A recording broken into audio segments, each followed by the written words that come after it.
Pascal. You are now rocking with that dude Pascal. Haitian in the building, so original. Got the haters catching feelings. Get your hands up to the ceiling and keep them held high. Cause St. Louis isn't ready. Forget about it, goodbye. Hold up, we just saying hi. Five somebody, rise up. Weekdays, catch us live. Somebody, let's go. Good morning. Good afternoon and good evening, everybody. Welcome to the Pascal Show. Hope you guys are all well out there, enjoying your day, making it wonderful, making it everything you need it to be, and more. There's a few things I need to talk to you guys about before we rock and roll into this trial, because they're just getting things started. It looks like they're waiting for the jury to come in and all that. But there is a few things I want to talk to you about today. Today's going to be kind of a weird one. It's a little crazy.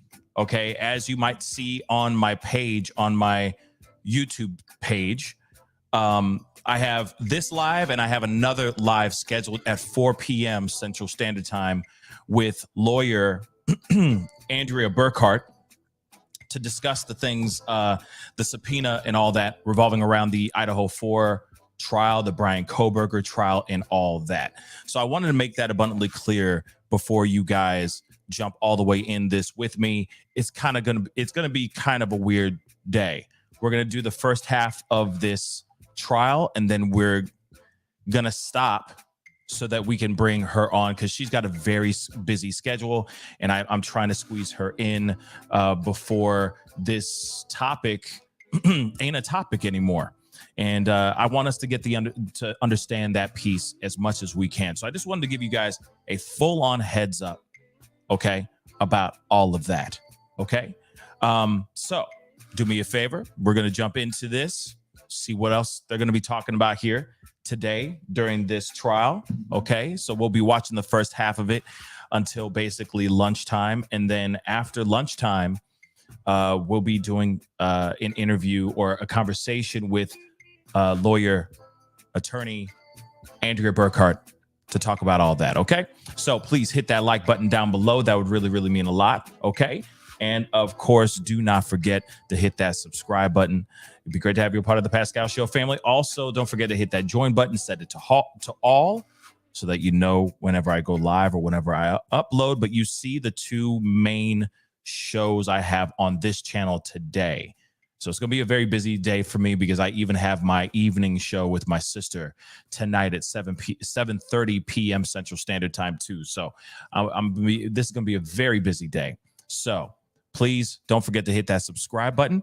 We're going to get right into this conversation or into this trial. Okay. Just give me 2 seconds,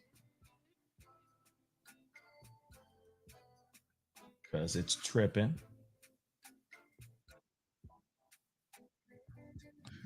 All right. So as you guys know, we are walking into this trial. It looks like right now. Oh, dagnabbit. Hold on, guys. Echo. I hate when that happens. Okay, so I got it. All right. So it looks like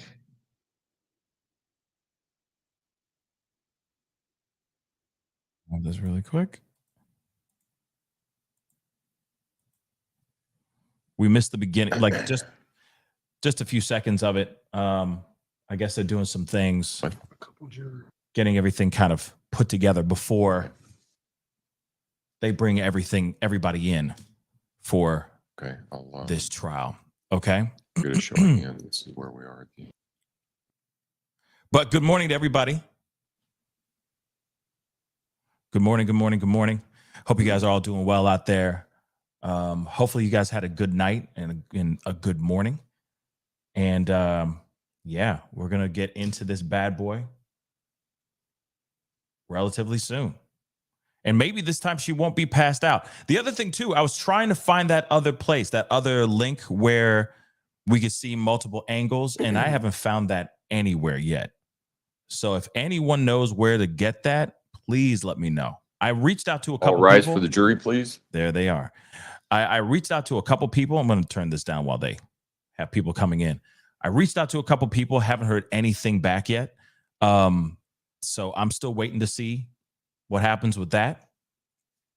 But in the meantime, we're going to use this stream for now, and we'll just keep it rocking and rolling from there. Okay. The other thing, again, let me just repeat this again for those of y'all who are kind of showing up. We'll recall 20 CR 1358 people versus Letecia Stauch. Record should reflect that jury has returned to the courtroom. Okay. Good morning, ladies and gentlemen. Has anything occurred since we were last together that causes any of you to believe you could not continue to serve as a fair and impartial juror in this case? If so, please raise your hand. No response? All right.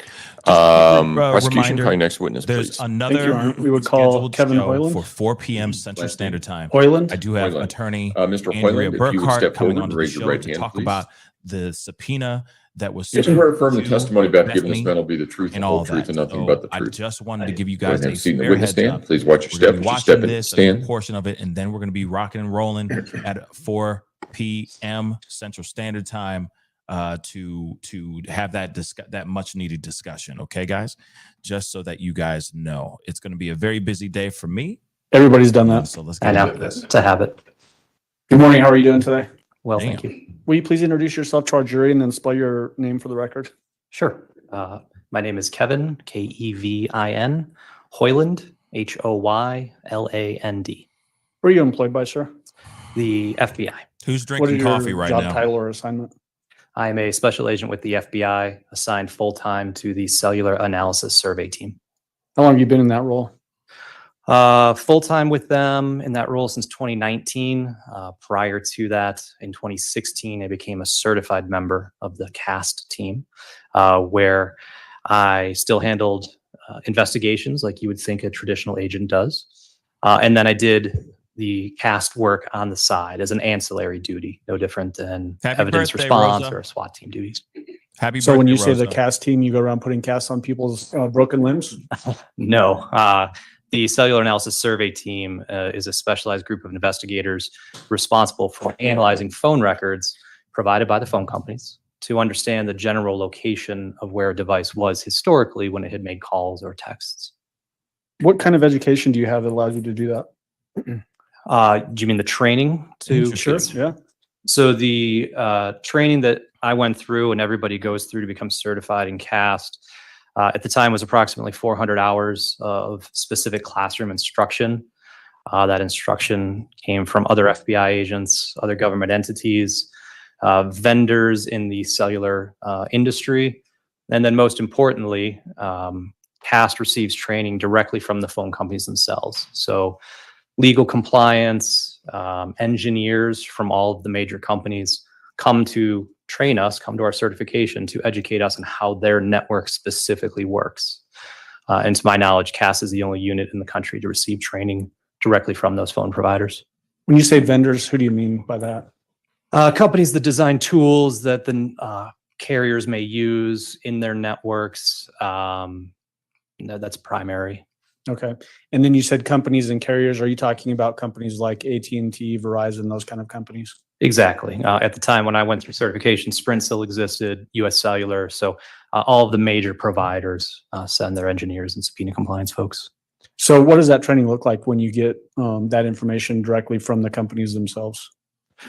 Well, it's unique, and again, in the sense that we're the only group, to my knowledge, to receive training from them. But it's great in the sense that it allows us to formulate really close and strong relationships with the phone companies. So we know their networks inside and out. And so when we see something amiss or askew in records that we receive, we have folks that we can reach out to, bless you, and, engineers that can help us, problem solve or troubleshoot something that might be unique in a set of records.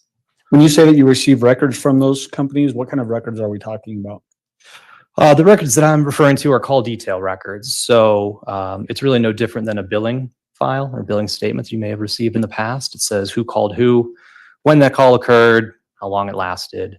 And then most importantly, the information that we received pursuant to search warrants includes the cell tower and sector that was utilized. So That's the piece that's really important to us, because that allows us, when we marry up that cell tower with its physical location on Earth, allows us to formulate an opinion as to the general location of where a device had to have been to use that particular tower. How many people are in the cast or on the cast team? Now there's approximately 80 of us, 60 field assets, as they're called, where they split their time working in traditional cases, and then approximately 20 of us, like myself, who do it full time now. What do we mean when we talk about historical cell site analysis?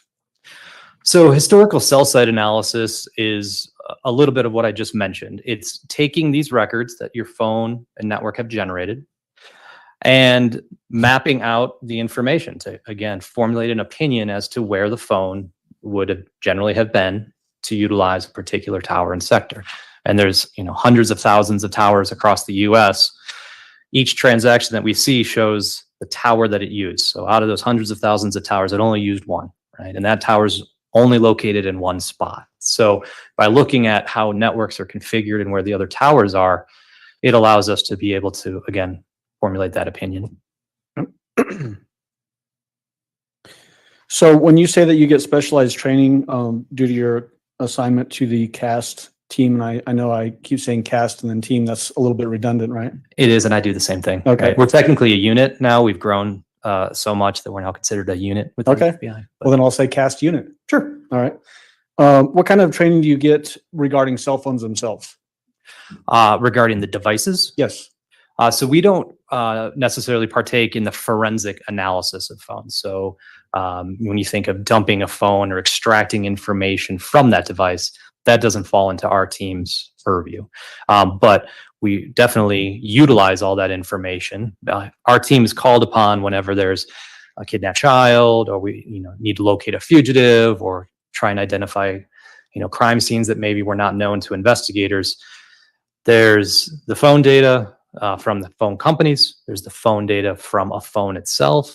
And then there's a litany of other geolocation data sets from other companies that sort of fall into our bucket of trying to figure out where a phone was at a time. Can you describe in a general sense, first of all, is a cell phone essentially a small handheld radio? That's exactly what it is.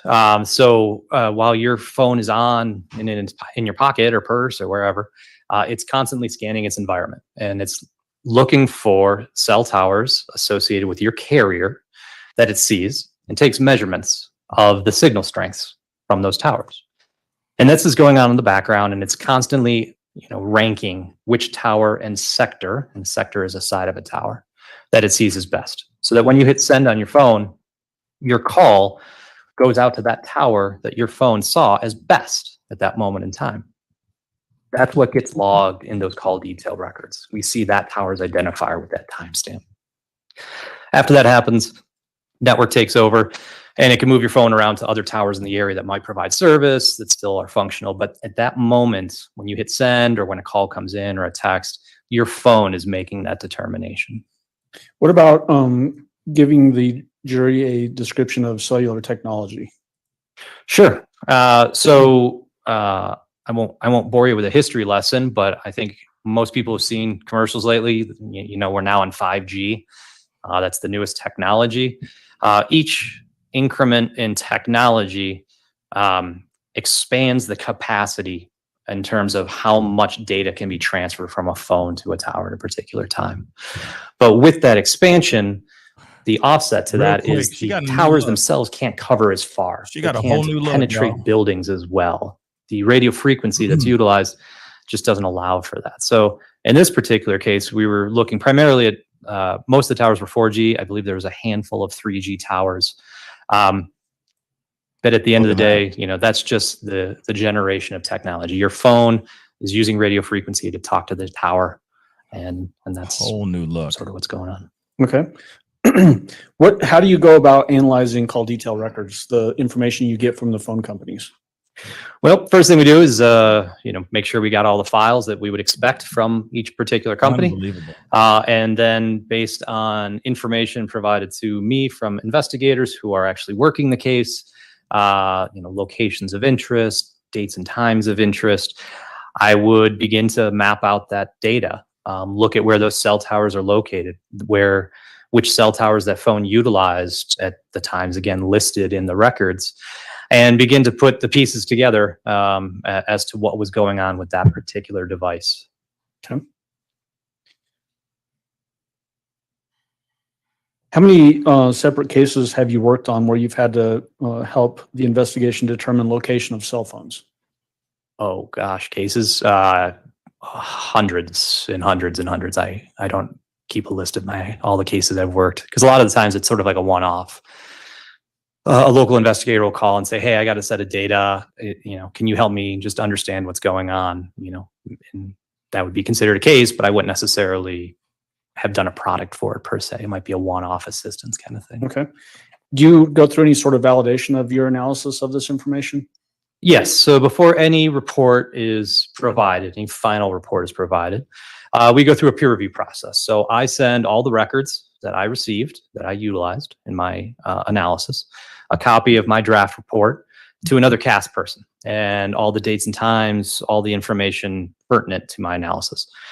That CAST asset would then essentially recreate my analysis. He or she would go through and look at all the same records, make sure that everything makes sense, that all the towers are correct, all the directions that sectors face are correct, quality control and spelling and stuff like that. But it's a robust peer review process that all the reports go through. After that, he or she and I would then discuss any differences, right, and resolve those before it gets finalized.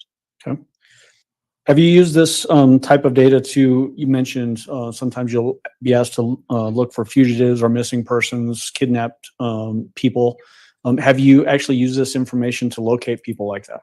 Yes, I have, many times. And that's sort of the bread and butter of what CAST does. As I mentioned, when a kid goes missing in the middle of the night, oftentimes our unit's the one who gets the call to go help locate devices associated with whatever child is missing. When you're saying that you're finding persons this way, the data that you actually look at, the call detail records, does it really just go to a particular phone, not a particular person necessarily? Correct. So the records never say that, so-and-so is holding a phone at a particular time. It just says that this phone number had activity, right? So I can never say that a particular phone was being held by a certain person at a certain time. But we know that the phone had activity because that's what the network had logged. In today's day and age, is it very common for people to carry around cell phones with them almost everywhere they go? Yeah, I have two. Okay. Do you have them both on you right now? I take them off when I go on the stand. They're in the bag. Have you trained others in this technology? Yes. I've led formal training and classroom instruction to over 500 state, local, federal, and international law enforcement partners, and then countless sort of informal trainings at conferences and so forth over the years. Yeah. Have you been qualified as an expert witness in historical cell site analysis, cellular technology, and geolocation? Yes, I have. How many times? 36 trials as of yesterday morning in Phoenix. Okay. So you were just in Phoenix testifying yesterday? Yes. How many jurisdictions have you testified as an expert in? Federally, Colorado, Wyoming, Arizona, Massachusetts, and Connecticut. At the state level, Colorado, Arizona, Wyoming, Massachusetts, Connecticut, Nebraska, North Carolina. There might be another couple in there. I don't recall. All right. At this time, I've moved to qualify Special Agent Hoyland as an expert witness in historical cell site analysis, cellular technology, and geolocation. No objection. Witness will be so qualified.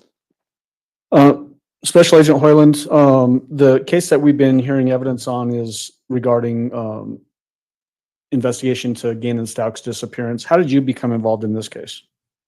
At the time, I was assigned to FBI Denver's office in the Fort Collins RA, doing the same CAST work. And I don't remember who specifically reached out to me, but somebody from the Colorado Springs office reached out about the investigation and asked for my assistance. When you get asked to assist on an investigation, is it typical for you to get sort of a briefing of the case? Yes. What about specific locations of interest. Do you get that as well? Yes, and I sort of need that because there's the data that we get from the phone companies is all often quite voluminous, right? So I need a place to start. Okay. Did you get those sorts of pieces of information in this case? I did. On the desk in front of you is People's Exhibit 293, which in the folder itself is page 1, your cover page of your report, and then pages 9 through 60. Pulled out separately is People's Exhibits 2 through 8. In total, is that your report that you prepared for this investigation? Yes, it is. Is it a fair and accurate representation as to the work that you performed in this case? It is. As far as People's Exhibits 2 through 8, which are pulled out, we intend to use those for demonstrative exhibits. What are those generally? So 2 through 8 in this case is sort of our or my boilerplate slides that go into, again, how networks are designed, how phones work, and also I show examples of what the phone records look like from the different carriers. And does it also provide some educational basis to understand how cell phones and towers interact with each other and that kind of thing? Yes, exactly. And then as far as your cover page and then 9 through 60 inside the binder, what are those? So 9 through 60 are going to be all the substantive slides that I put together, which highlight, devices of travel over a period of time, locations of interest, etc. Okay. As it relates to that portion of your report that's in the binder, is it a fair and accurate representation of the geolocation work and cellular historical cell site analysis and cellular technology work that you did in this case? It is. Now, at this time, I'd move to admit People's Exhibit 293, which is his cover page of his report, and then pages 9 through 60, which is the maps that he prepared in this case. Okay. Exhibit 2, and that's a cumulative, right? All of that's in 293. Yes, it's in one binder, yes. All right. Exhibit 293 will be admitted. Go ahead. And then as far as publishing this to the jury judge, I do think it'll be helpful to have Mr. Hoyland go over 2 through 8 pages as demonstrative exhibits just to augment his testimony. All right. That's fine. And then we'll just need the TVs turned on and running from here, Judge. Thank you.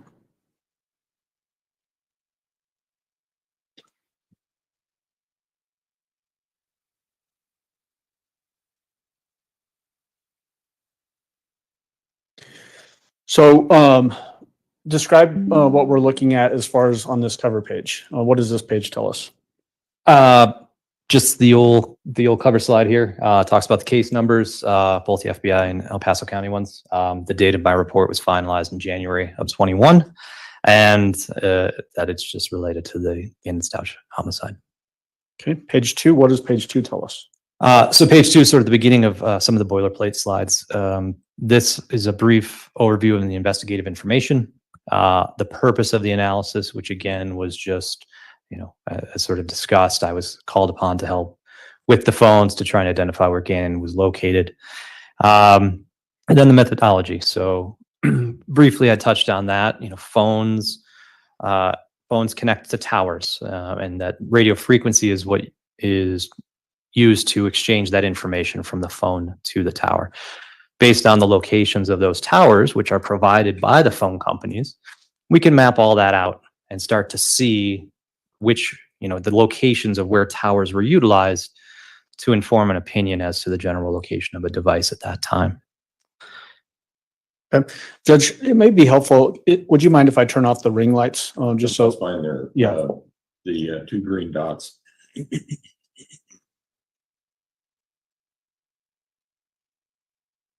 Just a little less glare on the. They got ring lights. What is this, TikTok? Special Agent Hoyland, at the very bottom, there's a note that says all times you're in are in the local time zone. Can you describe what you mean by that? Sure. So all phone companies provide their records in a different time zone, which is somewhat annoying. And so in this case, we have multiple phones from multiple carriers. All the data here has been normalized. So it's an all apples to apples comparison. So anytime that you see on a map, on subsequent maps, will be that time, not any sort of time that the phone company had provided the records. And because my analysis stretches a good chunk of the US and we go from multiple time zones, just know that that is, again, always local to whatever location of the map we're looking at that time. So if we're looking at a map that shows central time zone, it'll be local time for that central time zone. Correct. Okay.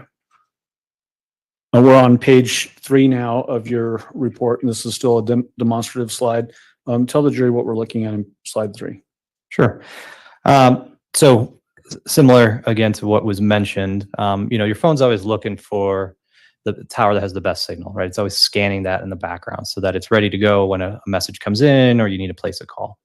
And that's, again, what gets logged in those call detail records. One thing to note, though, is that your phone's not always going to use the closest tower, right? It's going to use the tower it sees as best. So cleanest, clearest, and just generally best signal. So one way to think about that is imagine you're in an office building and you're standing at a window and you see a cell tower, your phone sees a cell tower a mile away. There's no obstructions, clear line of sight. Now, on the other side of that office building, maybe a half mile away, there might be another cell tower your phone sees.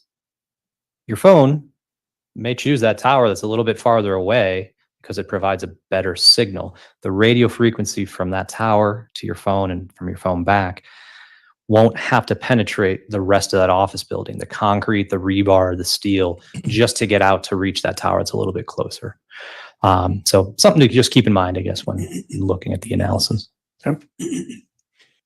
Now we're on page 4. What does this one tell us?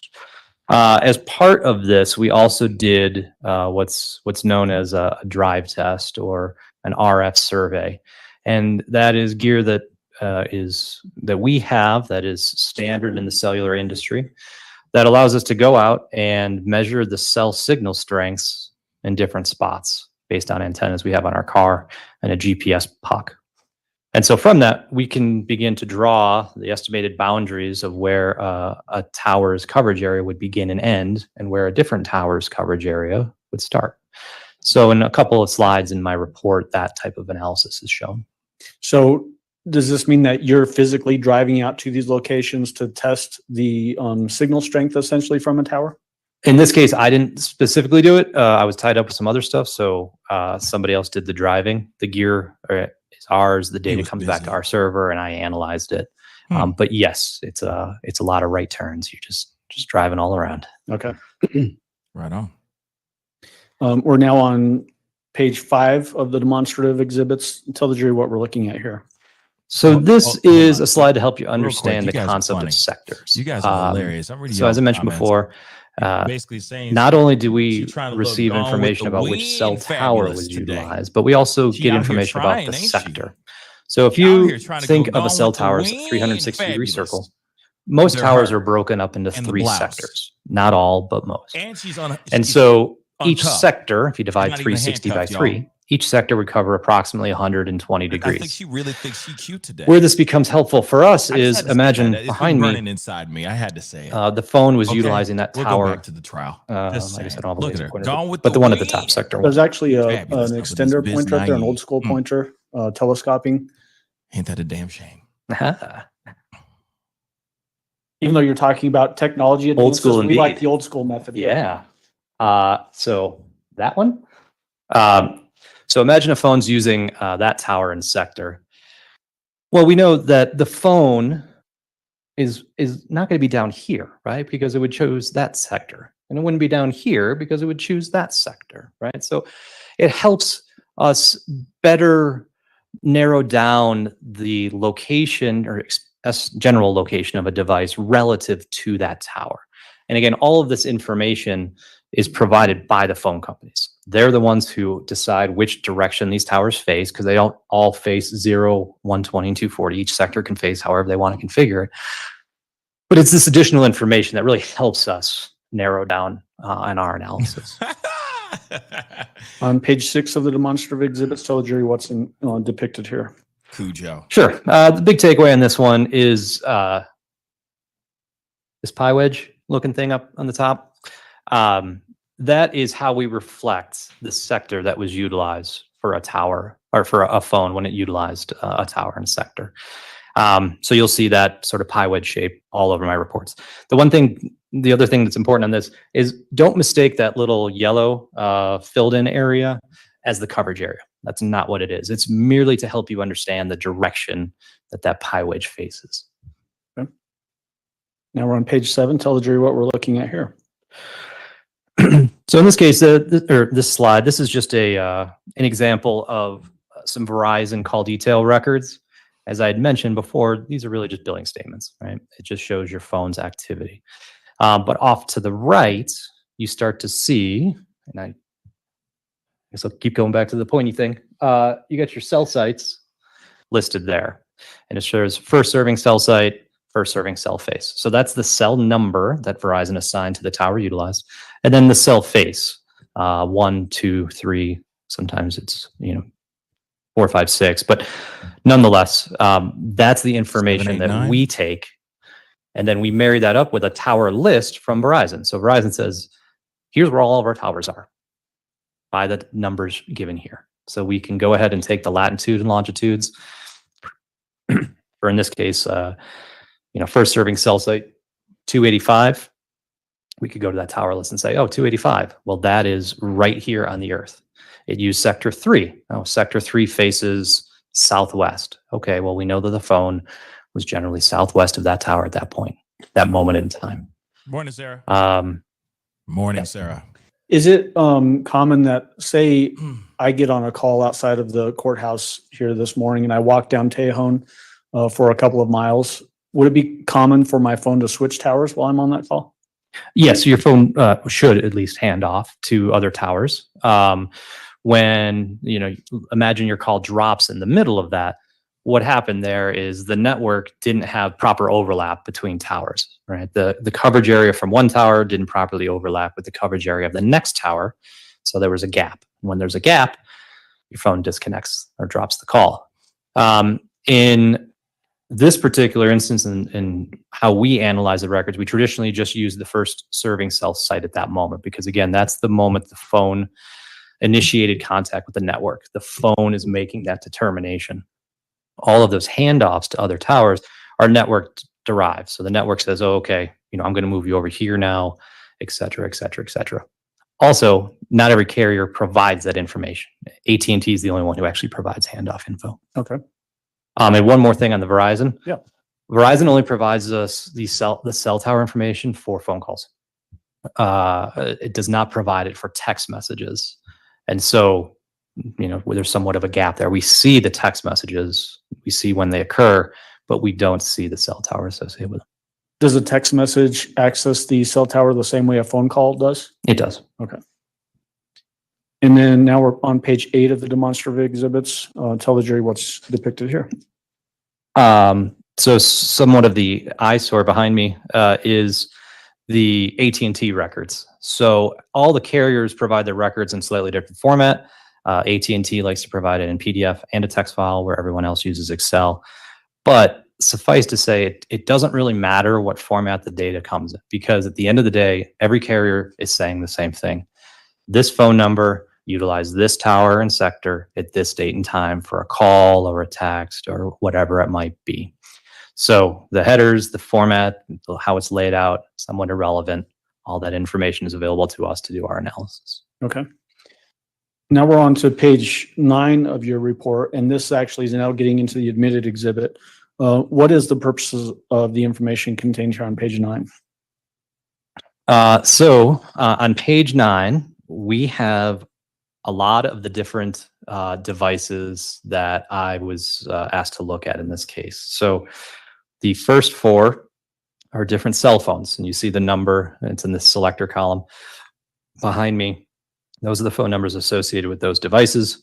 I have the associated party, the provider of those cellular service, and then the map icon on the far right. So whenever I'm showing activity for Gannon's phone, it's going to be the red pie wedge. Letecia's had a phone with AT&T as well as Verizon. For consistency, I just made them both blue. It'll be very clear in my analysis when that changes. Harley Hunt's device was also an AT&T, that's gray. Then the bottom 4 are additional geolocation data sets that we were able to obtain. So there was information gleaned from a Volkswagen Tiguan. Those are going to show up as a yellow marker on my reports. There was a rental car, a rental cargo van, I should say, that the rental company had GPS data associated with it. You'll see that in green, as well as a separate rental car where a GPS tracker had been placed on it. That's also in green.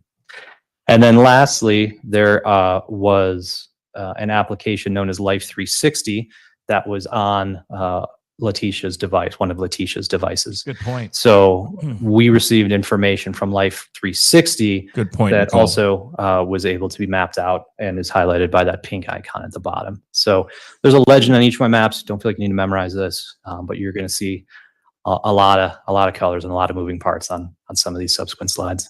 Sorry. And just for the record, as we're looking at page 9 of this report, because a lot of this is just technical jargon that we're hearing. But item A, which is 843-504-6724, the records for that were admitted under Exhibit 708. Prove that they're not Item B, which is 843-655-7460, was admitted as Exhibit 704. So it'd be very, very hard. Item C, which is 407-375-3463, was admitted as Exhibit 706. It's a very, very good. Sorry, I'm going to continue, but it's a lot. Item D, 843-957-3486, was admitted as Exhibit number 707. The Tiguan telematics, which is item E, was admitted as Exhibit number 291. The cargo van GPS was admitted through Mr. Watton's testimony and his exhibit number 292.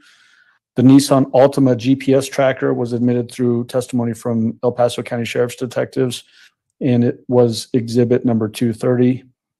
And then finally, the Life 360 data So hold on, you under guys can't line hear me? H, 843-655-7460 was admitted as exhibit number Did you hear what I said 705. a second ago? And this is me dropping the sound out completely. Because All right, let's go on to page 10. What does page 10 depict video and tell itself us? is extremely loud. So as trying to part of the find that returns balance, from but the phone companies, they hard to, traditionally provide subscriber information. So in this case, but just for the really, phone really quick, associated is with what Gannon, Nicole said. I was AT&T just was the saying, service provider. but Nicole It has a was point. It's subscribed very to hard to Eugene prove that Stauch they were actually at with their the phone, address carrying given their in phone, Colorado maybe somebody Springs. else- maybe And then somebody else was just carrying the their data phone my for analysis them, with this or they particular had it phone on was from the January person, 26th of and it wasn't 2020 them as through the January possibility, 28th of but then at the 2020. same time, it'd be very hard to prove that side too. So, And then on page 11, what are we looking at here? Again, same information. This is for Letecia's phone ending in 7460, also with AT&T. Also subscribed to under Eugene's account. now I'm figuring it out. Okay. This is what I'm going to do. Okay. This is what I'm going to do. I'm going to be mutant. I'm going to be a mutant. I'm just going to hit the mute button. That's what's going on. You guys can't hear me. All right. So I got it. So let me try this again.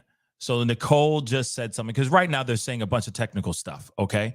And yes, the video is very, very loud in general. Even when I drop the sound, it's still just overpowering even my microphone. It's weird. But what Nicole said here is very, excuse me, it's very true. It'd be very hard to prove that that someone was actually, using carrying that person's phone. But it'd be very hard to prove otherwise, right? That they weren't, that it'd be very hard to prove the other side of it, right? The opposite of that. Okay. It's, that's very difficult, I think. So as I was trying to say earlier, which maybe you guys didn't hear me say anything at all earlier, this is all like a lot of technical jargon, the data, et cetera, and all that stuff. And, so we're going through that, but it'd be very, very difficult to prove both sides of the spectrum, right? With what Nicole said, it's a very good point. It'd be very hard to prove that someone else was carrying that phone, but it'd be very hard to prove that, it'd be hard to prove that she wasn't carrying that phone. Let's be real. We are attached to our phones. It's third arm. It's our third leg. It's a part of us. Some of us treat it like it's our baby, for crying out loud. If our phone dies or goes out of service or something like that, we all a lot of people lose their doggone minds, right? So it'd be very difficult for for the defense, let's just say that someone else was carrying her phone and was disposing of this body, let's just say. That'd be very hard to prove, right? So, but I see the point though. Okay, let me put this back off of mute. Now I see what I need to do. I get it now. All right. Was associated with a user of Letecia Stauch, email Tisha Lynn 2006 at Yahoo, and then the same phone number as her AT&T device. When you were talking about the Tiguan telematics, you said the OTD shot with the FBI. What does OTD mean? Operations Technology Division. Is that in Quantico, Virginia? It is. Okay. We're on page 15. Tell the jury what we're looking at here. So for the first 5 days of my report, there was a variety of locations of interest that were provided to me, as shown here. They all don't show up, of course, on every single slide. As we go through the maps, the ones of relevance I will have populated, so I won't necessarily bore everyone with going through it one by one, but suffice to say, the icons on the right will appear on some of my subsequent slides with the description of what that location is. And are these locations things that you just pull out of thin air? No, these were locations, again, that the investigative team had provided to me as locations of interest for my analysis. Okay. By the way, does this guy look like, I mean, just from the really crappy video and webcam stuff, but doesn't he look like this guy? Doesn't he kind of look like this dude? Doesn't he a little bit? He's an actor. This guy's an actor, by the way. But doesn't he kind of look like this dude a little bit? Random thoughts by Pascal. Anyway, moving on. On it. We then have the pink Life 360 markers, which you see sort of walk us from the house up to the Garden of the Gods. The yellow is the Volkswagen Tiguan telematics data, which I just mentioned. And that and the Life 360 data sort of follows a very similar path. And then we have the cellular records. All right. So in this case, we have AT&T records, this call out box here. So at on January 26, 2020, at 11:15, Letecia's device received an incoming text message, a system-generated shortcode, which is those 5 digits off to the right. And it utilized that tower and sector down there that faces in the direction of the Stauch residence.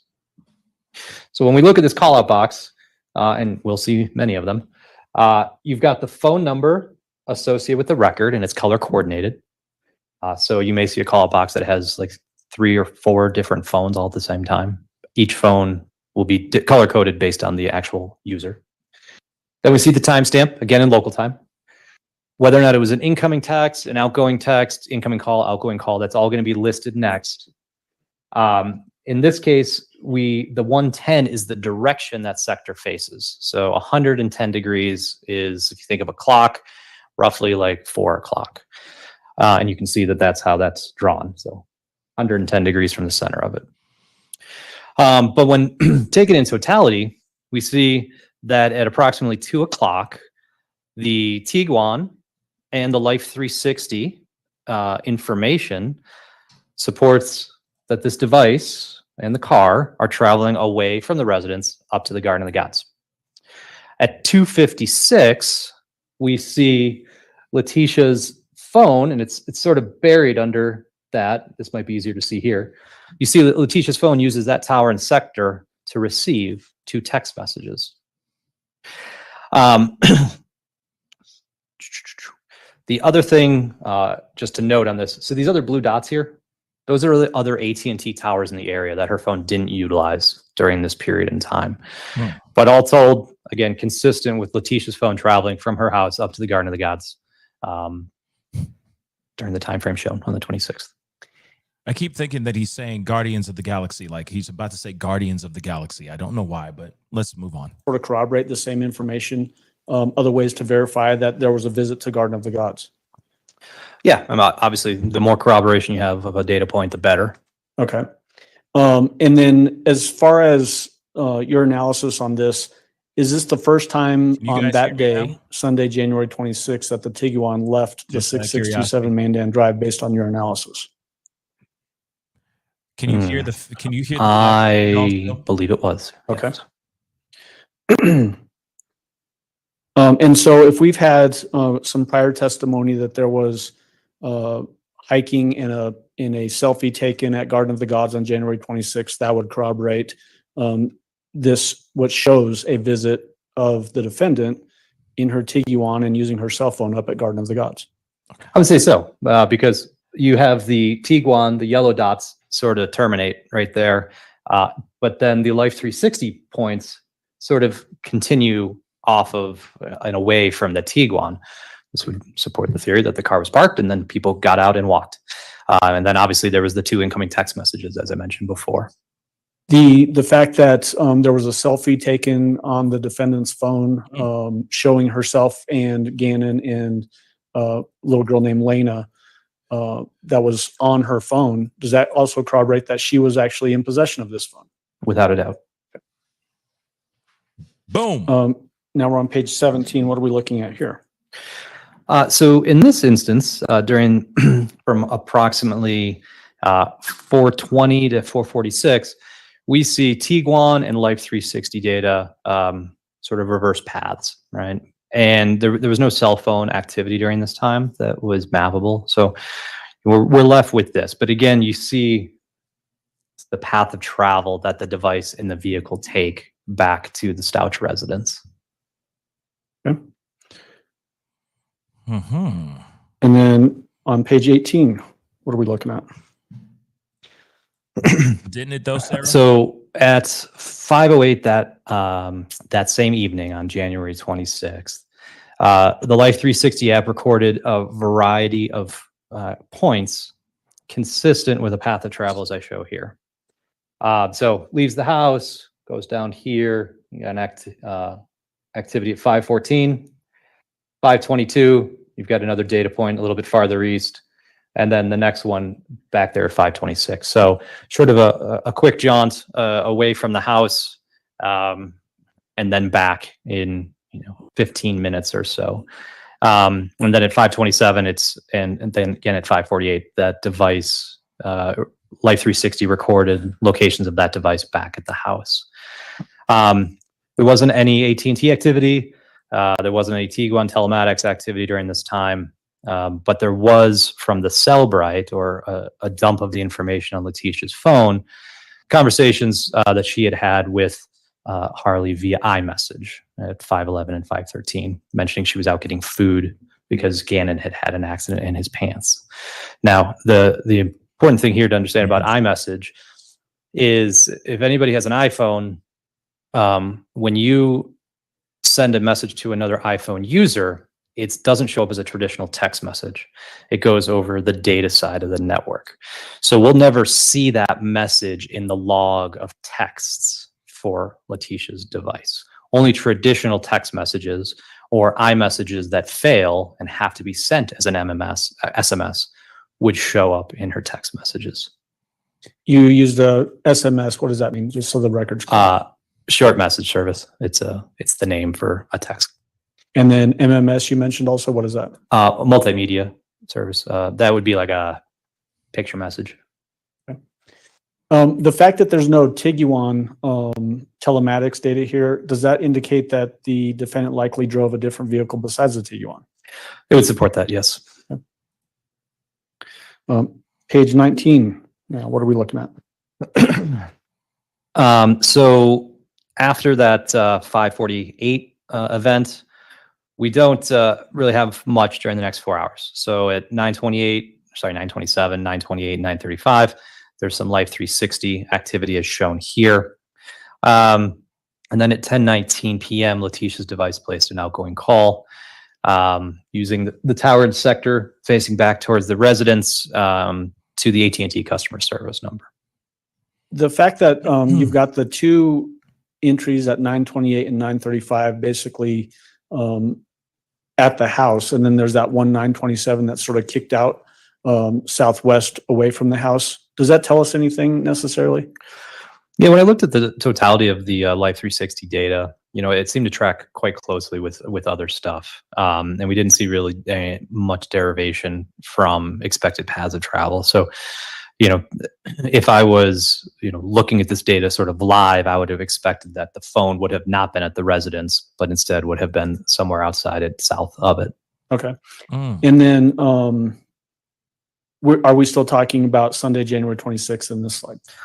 Yes. Sorry, we are now evening of Sunday, January 26th. Okay. Now we're on page 20. What are we looking at here? Sure. So this is the first of a couple slides that is the drive testing I mentioned. So the way we go out and map the coverage areas of a particular tower, and it's not the full coverage area. The area could extend in certain areas beyond it where we. Hold on, I need to address this. Yes, that was a bit odd, and I wanted to say something, but he was saying information about the Samsungs and the difference between how things are done on Samsungs in comparison to iPhones and all that. And I thought that was a very interesting piece of information. But this is interesting what Calamity Jane just said. And he did say that there was a text message about how Gannon soiled himself or messed his pants or something random like that, right? So that is strange, right? That there was a text message in which she said something about that. And of course, Calamity Jane says that don't make sense. Gannon soiled himself, so she went shopping. What? Takes a lot for a child to do that, or serious behavior issues. Exactly. I mean, this doesn't make sense at his age. That doesn't make sense, right? So to me, I look at that and I go that this screams like abuse. This screams something is not right within how this child is being raised. That as much as she said in that interrogation, and I'm sorry, guys, I know I put it on mute, but as much as she says, oh, he was my favorite child, this shows to me that he was not. So she didn't care. She just went on about her day, even though Gannon had allegedly messed his pants. Okay. Now, and thank you for the correction here, Tammy. Tammy just said, Pascal, he did it all the time. So very sad. See, now that to me, if he did it all the time, that seems like that stems from some sort of trauma. That's the way I see it. He's way too old at this point to be messing his pants. To me, that this screams neglect, this screams abuse, this screams that there is something, a dialogue,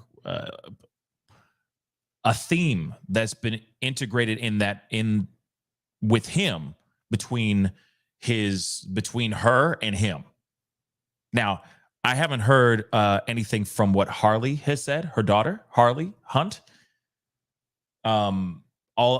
Except for a few things that she said on the stand. I'm still looking some things up as well. But the fact that she is saying that he's messing his pants at the age that he was screams that there's some sort of DV going on here, some sort of abuse going on here for sure. Daisy just said she drugged him to A him. This was not her favorite child. As much as she said in that interrogation video yesterday, oh, he was my favorite child. No, that's BS. I call cap. Okay. Now, if Carol Lara, hopefully I'm saying your name right. The father stated that he had stomach issues. Now, he could have had Crohn's. Maybe he wasn't diagnosed properly. He might have had Crohn's disease. He could have had IBS as well. But still, going back to what she said a second ago, where did it go? Right here, what Calamity Jane said, why would you just go off shopping and let this kid be in his mess? To me, that screams A. Okay. Sarah said apparently he had some medical issues gut wise. Yeah. I keep thinking maybe he had Crohn's and all that, would get super constipated, would need Miralax, but then would sometimes not make it to the bathroom. Now, if that's the case, why would you literally treat this child like trash? If that's if he has that issue, by you neglecting him in that way, that shows that's abuse right there too. Oh, I'm just going to keep on shopping. I'm going to keep on doing my thing, but he's soiled his pants. So you're going to let him sit there and marinate in his own funk like that? That's disgusting, y'all. To me, it sounds like he could have had Crohn's disease. Or just IBS. Yes, it screams cruelty. And then Nini said, what? I don't even want to say that out loud. Y'all can read it. Okay? But yes, Tammy, I agree. I think A is a huge contributor to all of this on what happened to him and why he is soiling himself and all that. But we'll continue back into this. Okay? I'm sorry. This is just a lot of technical stuff, but they are showing proof positive that there's a lot of stuff in here. She had her phone. She did a selfie, all this stuff. So the thing that the comment we talked about earlier saying that, well, it could be that somebody else could have had her phone. Nah, she took photos, selfies, etc. before everything went down. Okay. Let's continue. 360 app data available because, again, Letecia left her phone at home. She only took her Apple iWatch. So when we look at the activity from Letecia's AT&T phone, we see beginning at 10:39 local time and stretching well past when the truck returns, all that activity is inbound. Again, supporting the idea that her phone was left at home. None of the calls appear to have been transferred to Letecia's Apple iWatch. So, yeah. I'm sorry. I just have to say this really quick because it's just burning in my soul. This is the worst piece of human trash I've ever seen in my whole entire life.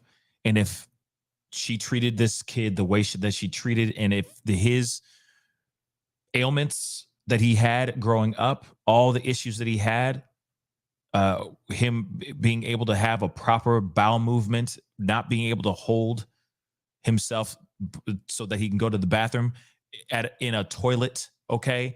If any of that has to do with the amount of abuse that he received from this woman, this monster,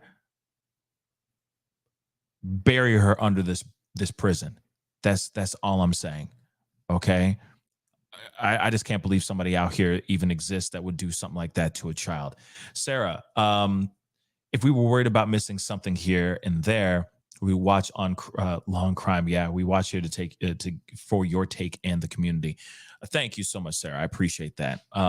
Yeah, so this is trash in my personal opinion, but let's continue on and hear what you got to say. To at 11:07, a data session near the Petco.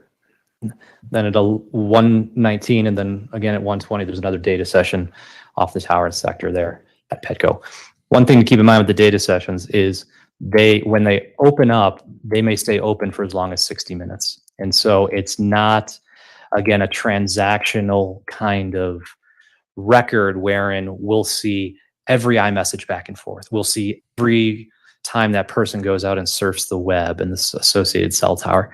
That kind of granularity doesn't exist in the data. It's just that the data session opened up at this date and time, may have been open for up to an hour. What happened during that hour, we can't specifically say. But in this instance, it's consistent with the idea that Gannon's device moved from the residence up towards the PetSmart Petco area. When we looked at the forensic analysis of Gannon's device, we see that the Safari mobile app was used at 11:12 a.m., and then there was no more activity till 1:20. There was an iMessage received on his device at 12:06, which indicates that his device was on and at least connected to some sort of Wi-Fi or cellular, in this case, likely cellular. Sorry, I just lost my thought here. At that 12:06, that's when the message was sent. But it wasn't actually reviewed or viewed by somebody holding Gannon's phone until 1:20 that afternoon. So roughly an hour and 15 minutes after it was sent, somebody opened up iMessage and looked at that message. Yeah. Okay. And so again, similar to what I've asked in the past on some of these other slides, the last two, page 23 and 24, outside sources that show that this is valid information. You mentioned the trip and departures on neighborhood surveillance cameras, like Ring doorbell cameras. Did that corroborate them leaving at basically the same time that we're looking at in these two pictures? Yes, it does. And then you mentioned surveillance video at Petco up on North Nevada, showing the defendant and the red pickup being there at that same time. Also, does that corroborate and show that this information is valid? It does, yes. On page 25, what are we looking at here? Still on this January 27th date, early afternoon time frame, we're looking at 12:18 through 4:25. But this is specific to just Harley's device. So you see Massage Envy, you see the three towers that her phone recorded activity through during that period in time. She was recorded as clocking into work at 8:30 that morning. And then at 4:15, she had clocked out, and shortly thereafter, she was seen returning to the residence. And does this slide validate the testimony that Harley Hunt was at work and not at the 6627 Mandan Drive during these hours? It would, yes. And this is Monday, January 27th? Correct. And let me go back to page 24 and 23. Essentially, does this basically, these two slides show that Letecia's phone and Gannon's phone leave the residence in the morning hours and then return to the residence at roughly 2:20 in the afternoon? Well, we don't see Letecia's phone actually leave. So Letecia's phone stays at the residence the whole time. What we do see is that Gannon's device leaves and goes up to the PetSmart. Her Apple Watch, we don't have any sort of geolocation data to ascertain where it was at any particular point in time. And then that same, though, information, Gannon's phone showing them arriving back is corroborated by other surveillance video in the neighborhood. That is, yes, correct. Okay. And then moving on to page 26 of the exhibit, what are we looking at here? So that evening of the 27th, we see in this call out box, we have three different colors, right? We have gray, which is Harley's activity. We have blue, which is Letecia's activity. And we have red, which is Gannon's phone activity. So beginning at 6:38 through 6:58, Letecia has a variety of outgoing calls, including a phone call at 6:55 to 911. Again, using the tower, and all three of those phones are all using the tower and sector facing the residence. At 7:31, and then again at 7:32, Gannon's device places an outgoing call to the same number ending in 6679. There was significant vehicle activity based on surveillance that we observed. And then at 8:05, Albert, who was not present, contacted the El Paso County Sheriff's Office as well. So again, this would be consistent with Letecia's device being at this, in and around the residence from 6:38 through 8 o'clock. Harley had three calls, all outgoing at 7:01, 7:02, and 7:02 as well. And then there was a smattering of Life 360 activity on Letecia's device, placing it in and around the residence at 6:52 through 6:59. Hydrocodone. You make note on there that the Letecia's phone called 911 at 6:55 p.m., right? That's correct. And then you also make note that there are two outgoing calls from Gannon's phone at 7:31 and 7:32 p.m. If Letecia is calling 911 and reporting Gannon as being missing at that 6:55 p.m., is it likely that it's not Gannon using the phone at 7:31? That would make logical sense. Page 27 of this exhibit. What are we looking at here? Yeah, so from 8 p.m. on the evening of the 27th through 6:19 a.m. the morning of January 28th, 2020, Letecia's phone had 65 different calls or texts utilizing the two towers shown here. 64 of them went through the tower and sector facing the house. An incoming call at 5 a.m. was off the tower and sector just south. Additionally, Gannon's device had a variety of incoming calls, text messages, outgoing calls, again, utilizing the tower and sector shown there. The El Paso County Sheriff's Office was physically present at that residence from 10:09 p.m. through 11:39 p.m. on the evening of the 27th. But you can see, again, the variety of activity sort of throughout the night for those devices. And is this basically showing Monday, January 27th, nighttime hours into Tuesday, January 28th? It is, yes.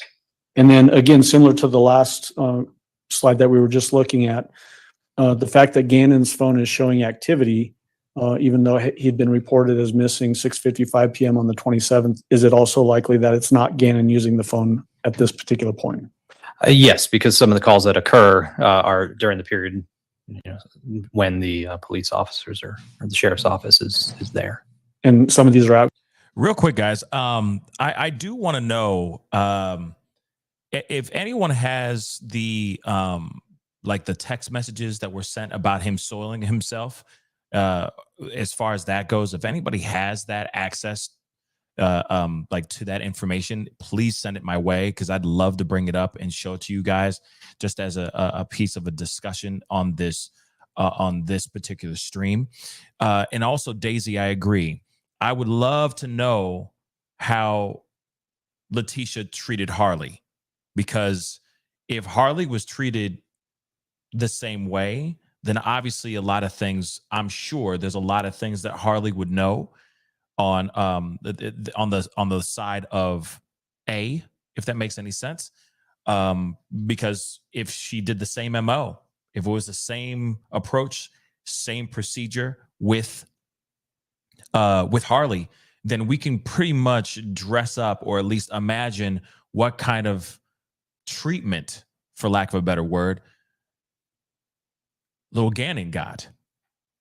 So I'm very interested with that, but there's very little out here, except she's all over TikTok. I will say that. I've been seeing her in the TikToks and doing her thing, but she's not really talking out about this so much. So yeah. Real quick, she would okay. She was striking in the face. Okay. Yeah.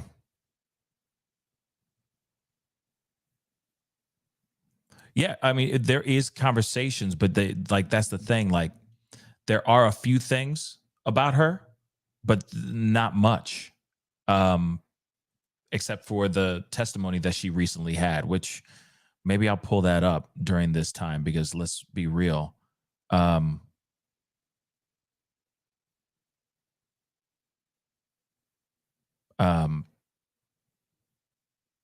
That's something I'd be interested in seeing as well. Like, just seeing her testimony, because that's one I didn't get to see. Just her testimony, which would be interesting to see. Because right here, I mean, this is all just technical stuff. Not trying to say that this isn't important. It is, but obviously character witnesses that had come in already came in over the past few weeks. So yes, Laura said yes. She did admit. She did. I know that she said a few things on the stand, but I guess, I'm interested in hearing a little bit more about that. I saw an article yesterday, Nini, about Harley. I'll bring it up here in just a minute, okay? Let's hear a little bit more. Let me try to find it while we listen. 8:16 or texts and calls at 8:16. We have some more texts and calls 8:21, 8:25, and then a call incoming at 8:34 utilizing a tower at the Colorado Springs Airport. And based on the imagery there of the Tiguan locations and Life 360 app locations, it would be consistent with the device and the vehicle both traveling to Colorado Springs Airport, arriving somewhere between 8:27 and 8:31. At 8:25, Letecia had sent Albert a text, and he had responded 4 minutes later, saying that he had just landed, asking if he was still going to pick her, asking if she was still picking him up. And then subsequently, during a search of the Tiguan, a parking receipt was found at 8:28. Tiguan. The last data point for the Tiguan for this day is at 8:31 that morning. So for the rest of January 28th, we don't have any more Tiguan data. Okay. And then as it relates to this particular slide, the cell towers that you have indicated here, they have little red numbers in a circle. What is that all about? Sometimes when we have lots of data, our maps get busy, and sometimes it's hard to make everything fit. So all these refer to is the corresponding cell tower. And so it's just like a visual to help you identify that, this call out box here is associated with this tower that has the 3. The actual cell number itself is that CID number after it, but that's all it is just to help you vector into which tower we're talking about. And so does this also corroborate the idea that Mr. Stauch flew into the Colorado Springs Airport on this Tuesday, January 28th, and the defendant picked him up at that airport at this? Thank you, Cruz. And just thinking ahead as far as break, what do you want me to shoot for as far as? It's your call. If another 10 minutes or so would be better, but if we need one now, it's okay too. No, we'll go another 10 minutes. Thanks.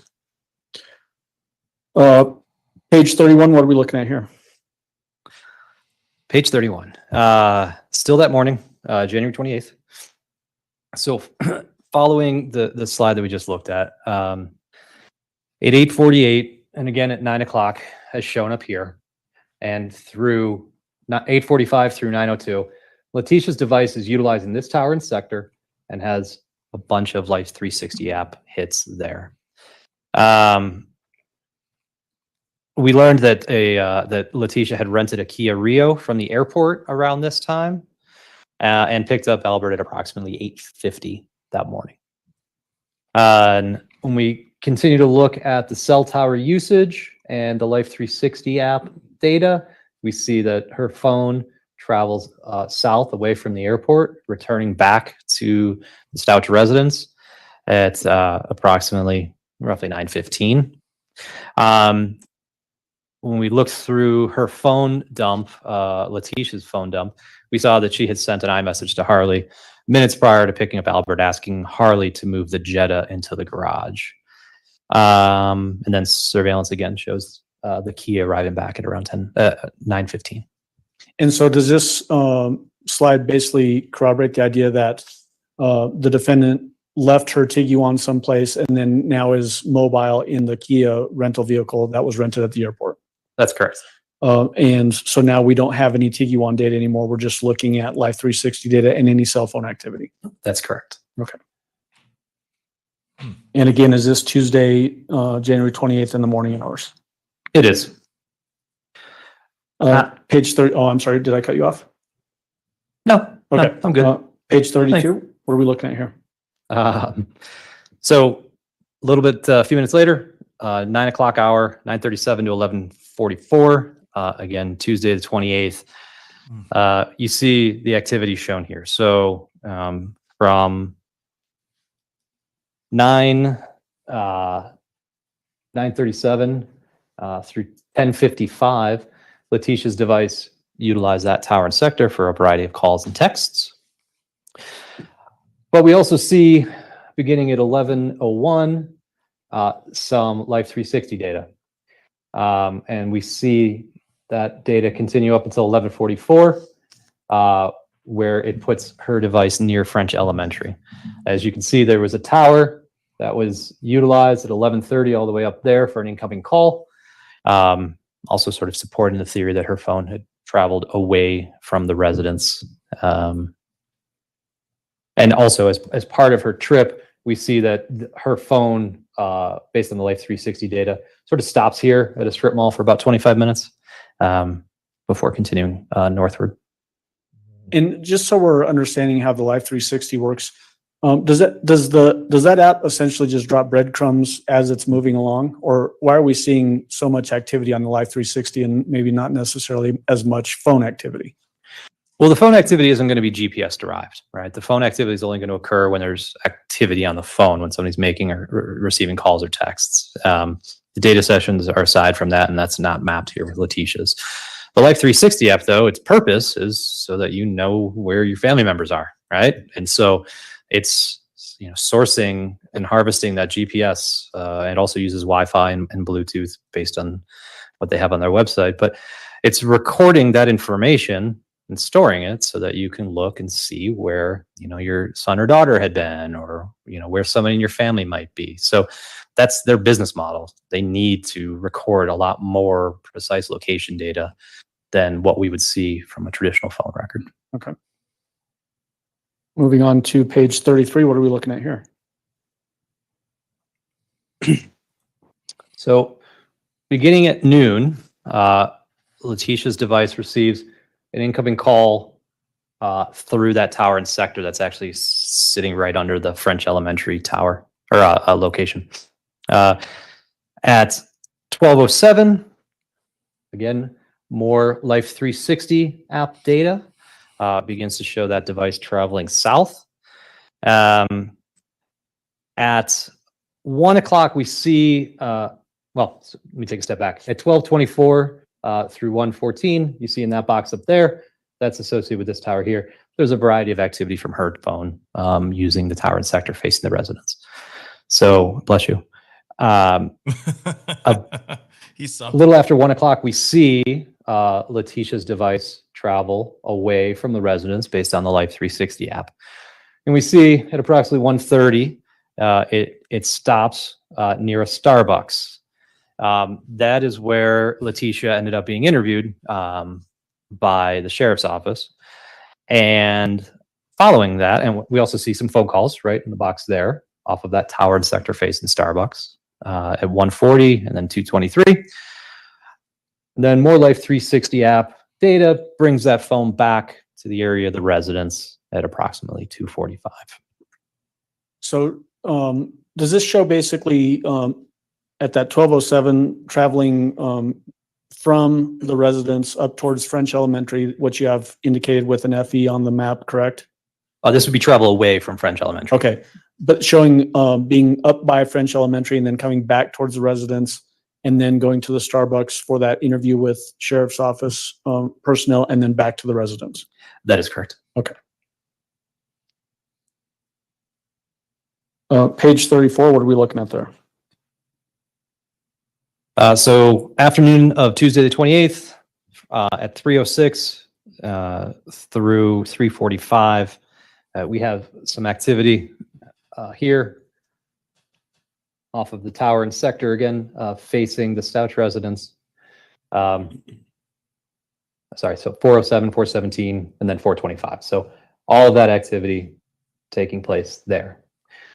At 4:25, we see the Life 360 app data begin to move away from the residence up north. Letecia's device, the Life 360 app records a data point right off Route 21 at 4:32, a little bit inside the airport area. At 4:50, we see Life 360 right there, back on Route 21, along with an outgoing call through that tower and sector adjacent to it. And then at 5 o'clock, the Life 360 data puts Letecia's device, that northern section of the airport. Yeah, and the call at 4:51 was to Albert's device. So if we had prior testimony that Al was at the sheriff's office at roughly this 4:20-ish time frame on this particular day on January 28th, this shows the defendant traveling separate from Al, who would be at the sheriff's office. Yes, that's correct. And then where the AP marker is up there, is that essentially obviously it's the Avis car rental, but is that the airport, Colorado Springs Airport? Yes, it is. Okay. And then page 35, what are we looking at there? Now beginning at 518 and 538, and then you see an outgoing call from Letecia's device off the tower and sector facing Massage Envy. There's a decent amount of activity from her device in and around that Massage Envy area. Following that, Life 360 data brings Letecia's device southward from Massage Envy back towards the residence. You can see the multitude of incoming and outgoing calls that she made and the different towers that she utilized. But at 556 and 557, she used that tower and sector facing the residence. And between 555 and 559, that Life 360 data puts her device in and around that area of the residence. Okay. And again, is this still that same Tuesday, January 28th? It is, yes. Okay. Judge, this might be a good time to take our break. All right. All right, ladies and gentlemen, we will take our morning break. If I can have everyone back in the jury room at say 10:35, we should be able to start on time at that point. Again, don't discuss the case among yourselves. Don't discuss the case with anyone else. Don't do your own investigation about any aspect of the case. With that, we'll see you back in about 15 minutes or so. All rise for the jury, please. Didn't you say 10:45? Maybe he meant 10:35. Maybe that's what he meant. But what's she digging in that? What's she digging in there? She in there digging. What's she getting? That woman ain't to be trusted.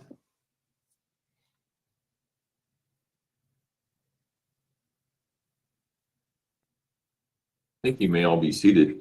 Mr. Hoyland, you can step down if you would like to. Thank you. All right, we'll be in recess. Thank you. All rise. What a piece of work. What a piece of work, y'all. She don't give a damn. Okay? She don't give a damn. Oh, wow. Oh, wow. Some interesting information that's outside of the show, or outside of this trial. Why do I keep on saying show? This is a show, but that is a trial. Okay. She's putting on a show. I will say that. Yeah. Okay. Something interesting. 19 countries submit membership requests to join Brazil, Russia, India, China, and South Africa to challenge the US dollar's global dominance. Just so you guys know. Just a little bit of a left turn, but for those of y'all who are, wax a little political, or just want to know what the heck is going on with the world, that's one thing that they're saying right now. It's going to be a 25-minute break. I was about to say, he said 10:35. I'm like, man, that ain't right. That's 15 minutes. No, you ain't got this right. You ain't got this right at all. Judge, but I do like the judge. Okay. I'm not knocking the judge. Okay. Here come the judge. But just some interesting information, just so you guys know. Okay. Interesting. Brazil, Russia, India, China, and South Africa have come together, and they're basically trying to oust the US dollar.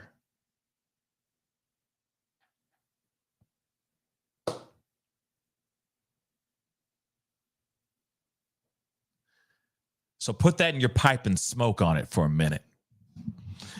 Let me just say this really quick. I know this is a little bit of a left turn, but this is a very big deal. If that is absolutely 110% true, okay, and if they actually go through with it entirely, if the US dollar's in trouble. And I don't mean to laugh. I'm not trying to laugh. This is not a laughing matter. This is very serious. You think that the average cost of a gallon of milk is high? Oh, just wait. This is very bad. for the U.S. economy. It's not a good thing. So just so you guys know, just a little bit of a piece of information right there. Yes. Okay. Carol Lara, you're right. U.S. dollar's in serious trouble. At first, it was China, and if I'm correct, China and Russia banding together and saying, nah, we good. We ain't messing with the American dollar anymore. We Gucci, chucking up the deuces, right? Now we have Russia, Brazil, India, China, and South Africa all chucking up the deuces. Okay? That is a very, very big deal. Okay? So, just some interesting breaking news. And of course, there's another piece of information as well, just so you guys know. And then we're going to get into this Harley talk here in just a minute. But Biden has officially announced that he is running again.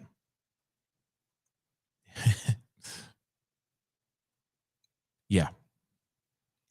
He said that. Sorry, I'm trying to pull up something so that we can look at this together as a family. Whether this is good news to you or not, it's news. It's news.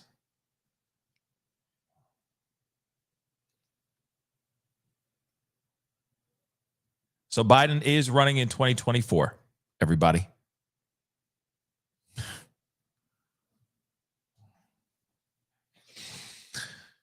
Yeah. He said, let's finish this thing. I'm sorry. Hold on. I got to find that. I got to find that really quick. He did say, let's finish this thing. Hold on. Oh, God.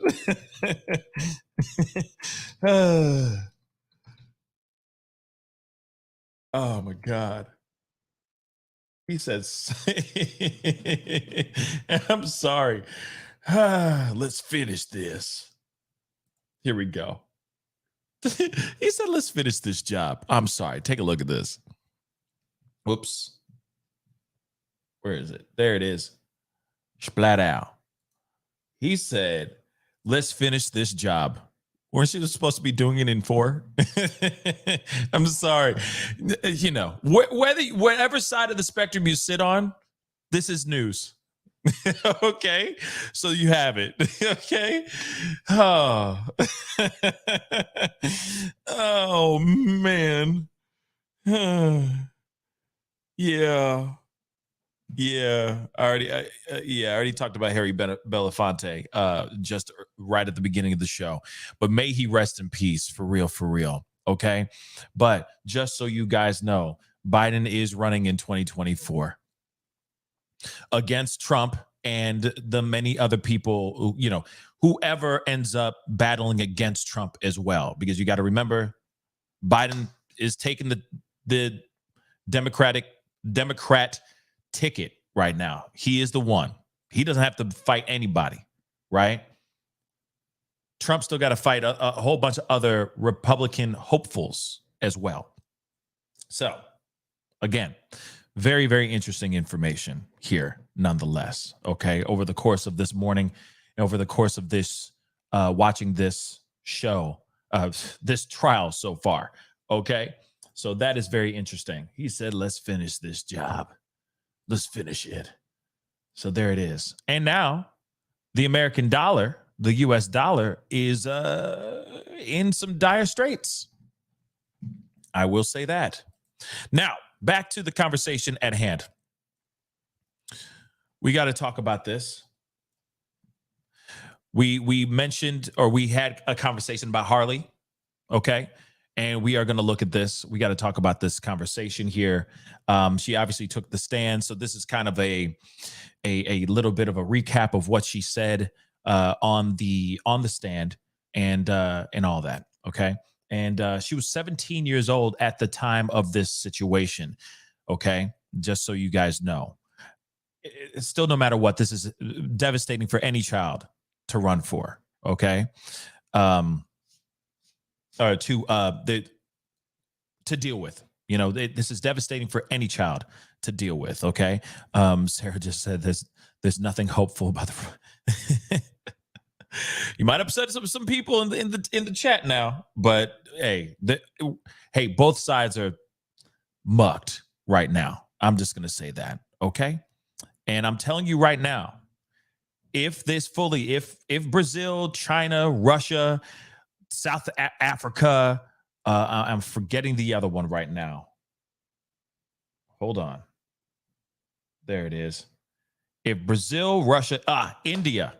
Okay. If Brazil, Russia, China, India, South Africa all come together and say deuces to the American dollar, just repeating that one more time, America, we're going to be in trouble here.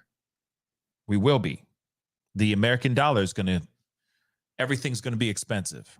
I'm telling you right now. Okay. This is no joke. Whatever side of the spectrum you sit on, whether you're Republican, whether you're Democrat, doesn't even freaking matter. All I'm saying is the American dollar, which matters to all of us universally, okay, as Americans,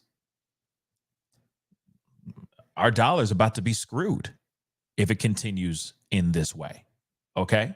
Just so you guys know. And then, of course, Biden has now announced that he's running. So there you guys have it. Take it as you wish. Okay.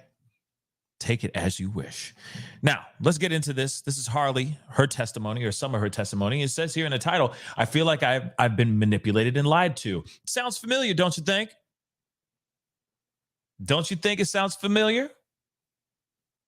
Isn't that her normal demeanor? Manipulating everyone, everything around her, for crying out loud, or at least trying to manipulate everyone around her. Okay, so let's go. Let me blow this up a little bit more. That is tiny. So the daughter of murder suspect is sharing her side of the story on Monday. And of course, this was reported a week ago today. All right. Hold on. Let me, where's that mouse? Get rid of that. Okay. So on Monday, Harley Hunt, the daughter of Letecia Stauch, testified against her mother in front of a jury. Hunt was 17 years old when Letecia was arrested for the M of her 11-year-old stepbrother. Okay. Gannon.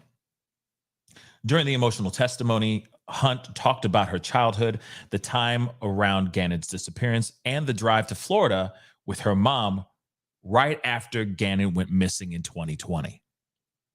So Hunt said she did not believe her mother did this to Gannon until a few months ago. I'm still in shock. I defended her for years, and I feel like I've been manipulated and lied to, she said to the jurors on Monday's testimony. Now, 20, Hunt fought back tears on the witness stand. She said she was with her mother during the drive in a rental van from Colorado to Florida. Prosecutors say Gannon's remains were in a suitcase in the back of that van. So she was riding in that car. She was riding in that van with her own mother, believing that it was just luggage in the back and whatnot in the back of the van. Nope. Gannon was also riding in that van in a suitcase, unbeknownst to her own daughter, Harley. So, did you ever ask your mom, what are we doing? Why are we leaving? Gannon's missing. Why don't you look for him? Asked Dave Young, one of the state prosecutors. No, I didn't really ask her a lot, replied Hunt. Hunt added, if she questioned Letecia, she would be told she was being disrespectful. And in some cases, Letecia would backhand Harley's face. Right? Wouldn't you say? Now, of course, we could play the full video or the actual testimony, which I might do later on this week, kind of do a recap of some of the testimonies that have already happened, like the brother, her daughter, Harley and all that. But unfortunately, we have like 13 more minutes till we got to get back into this. And I think the actual testimony is about 20 minutes long, or at least the nuts and bolts of it are about 20 minutes long. So let's see. Blah, blah, blah, blah. Okay, so Harley was asked multiple questions about Gannon's body being found in the suitcase. Harley told prosecutors she was sleeping in a hotel during the time she believes Letecia dumped Gannon's remains off a bridge in Florida. Did you help your mother throw the suitcase over a bridge in Pensacola, Florida? Asked Young. She said, no, I did not. She also does not face any charges related to the case. And Letecia's attorneys point to mental illness as a defense in the demise of Gannon. So that is just some of the meat and potatoes, if you will, of the actual testimony that Harley had. Now, hold on, let me grab this now.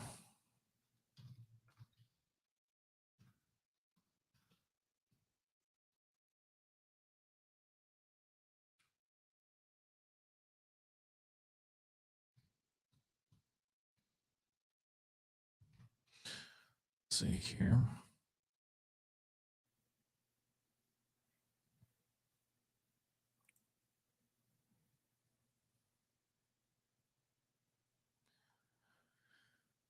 So, for 3 years. Okay.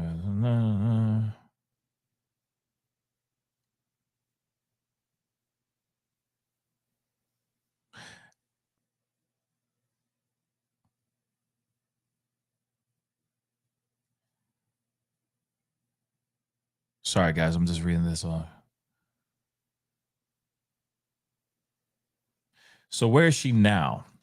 Harley Hunt is not living with her. Living with her father and biological mother. She is the biological daughter of Letecia Stauch. Her involvement in Gannon's death is not proved yet. I mean, according to this article, which is like from a few weeks ago.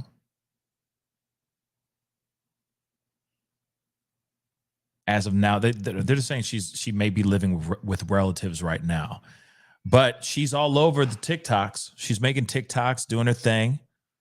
I don't know if she's trying to become a influencer or something like that, but from what I've gathered, she's out here trying to, maybe make something of herself with that. So we got 10 more minutes till we gotta do the thing or see the rest of this first half of this trial. And I mean, right now we're just hearing a lot of the, like the technical jargon stuff, which is understandable, to be real. Okay. Because we got to understand how they're able to track cell phones, et cetera, how they're doing the cell phone pings. And the funny thing is we've heard these kinds of things a million times before. If you were watching the Murdoch case, if you're watching any of these other trials that have to deal with cell phone tracking and whatnot, they do bring in experts to explain how they were able to track a cell phone and show that, oh, that person was in this area because their cell phone was with them. Or no, this cell phone stood in one spot and didn't move anywhere because of the cell phone pings and all that, right? So now we're seeing that same thing here. And of course, even applying this to Brian Koberger's trial. May all be seated. Oh, so I guess they lied. Agent Hoyland, where'd you go? I guess they lied. But even with the, there's nothing on here yet. They're not showing as you can see here, just so you guys know. They haven't Just so you're aware, Judge, I think Mr. Hoyland is Mr. Tellini's witness, so. So they lied. Okay. I think they got it wrong. Okay. But when we apply this to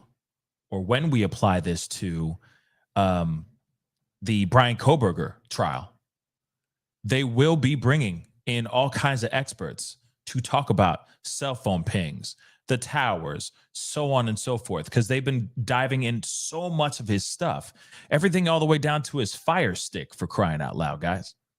Even his Fire Stick. They obtained all that stuff. So they're going to be talking about all that and getting very, very technical.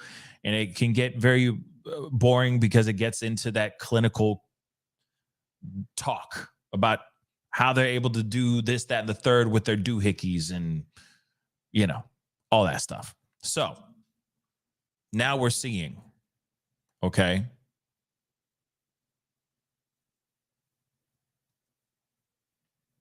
So now we're seeing, so I'm just reading guys' comments, but now we're seeing like how they make the sausages. That's basically it, how they're able to show that she was in the area or not in the area.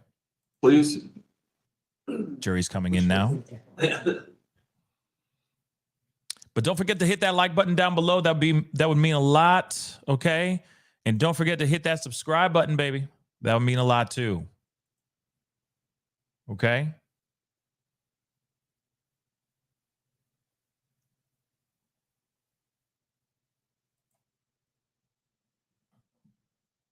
Let's see who else they bring up. Thank you. You may all be seated. Court will recall 20 CR 1358 People versus Letecia Stauch. Record should reflect the jury has returned to the courtroom. When we took our break, we were in the midst of Agent Hoyland's testimony. That's where we will resume. Mr. Allen. Oh, Thank you, Judge. We had just talked about page Not done 35 of the exhibit, Special Agent Hoyland. We're going to move on to page 36. What are we looking at here?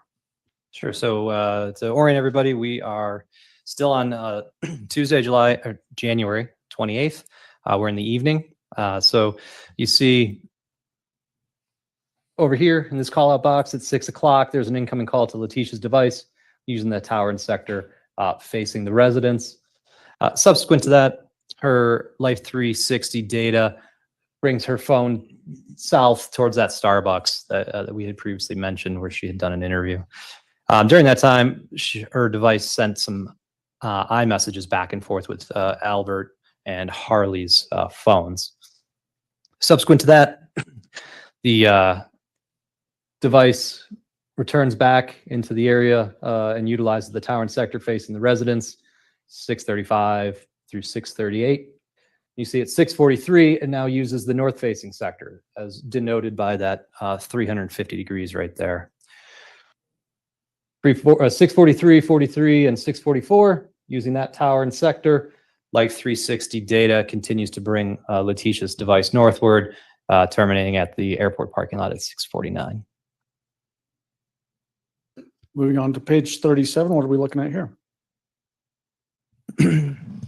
So the yellow identifiers are the Tiguan, right? So the Tiguan now has some new data for us. We're still on that evening of the 28th. Beginning at 7 o'clock, there's Life 360 and Tiguan data at the airport. There's some phone activity off of the towers there. You got 703. And then you got 726. Letecia's phone is using that tower and sector farther north near Falcon. In conjunction with that, the Tiguan data shows that vehicle leaving the airport and also heading north towards Falcon. The Life 360 data terminated at 714. So all we had was the vehicle data after that during this period.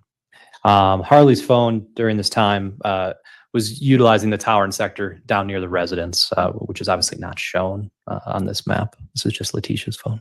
Okay, so just to orient, we're talking again about Tuesday, January 28th. Is that right? And I asked you right when you're taking a sip of water. Sorry, I should have known. I knew the question wasn't going to be long. Yeah.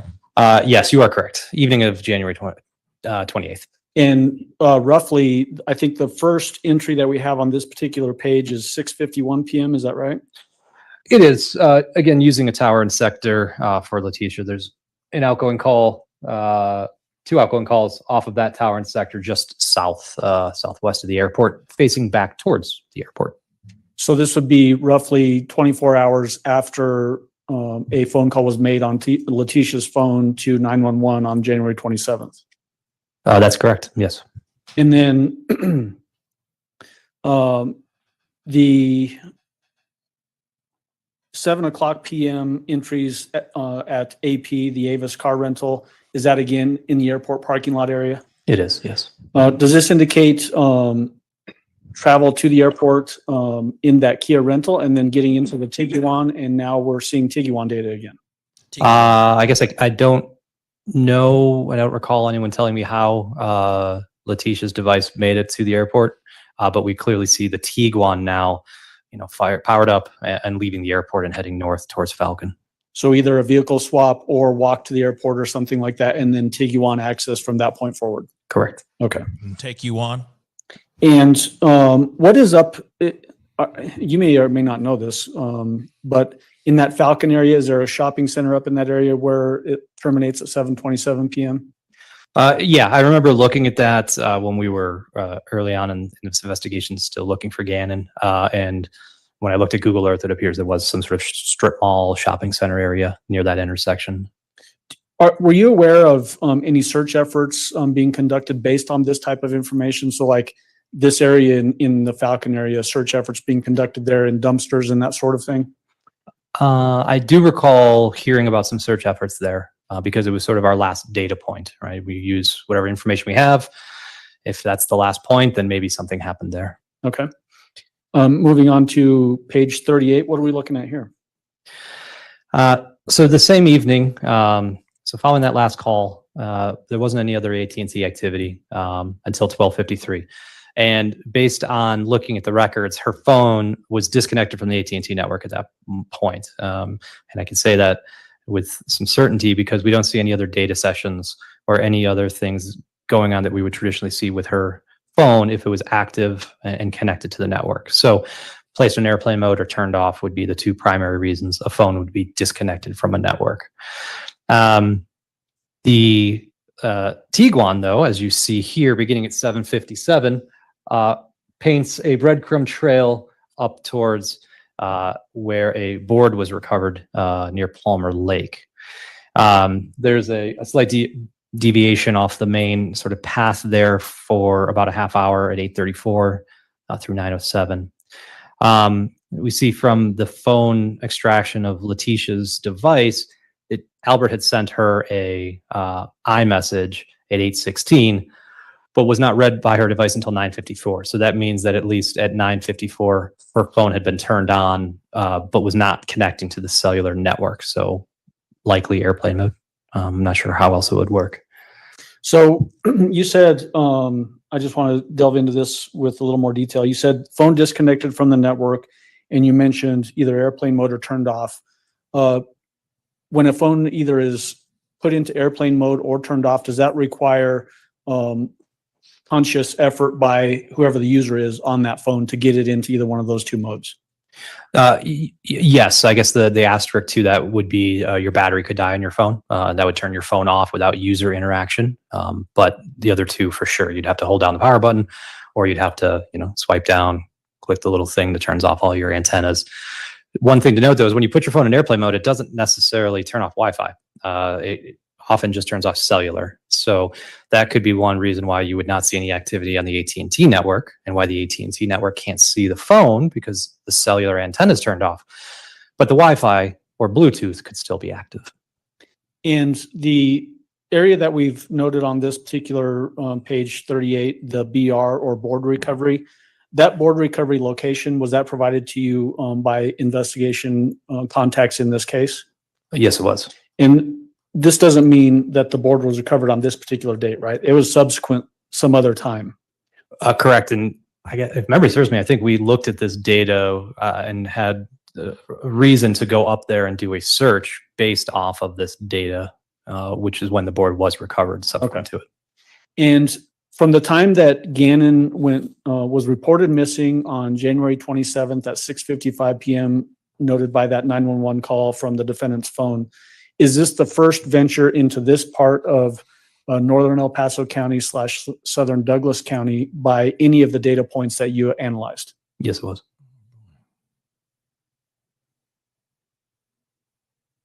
Moving on to page 39, what are we looking at there?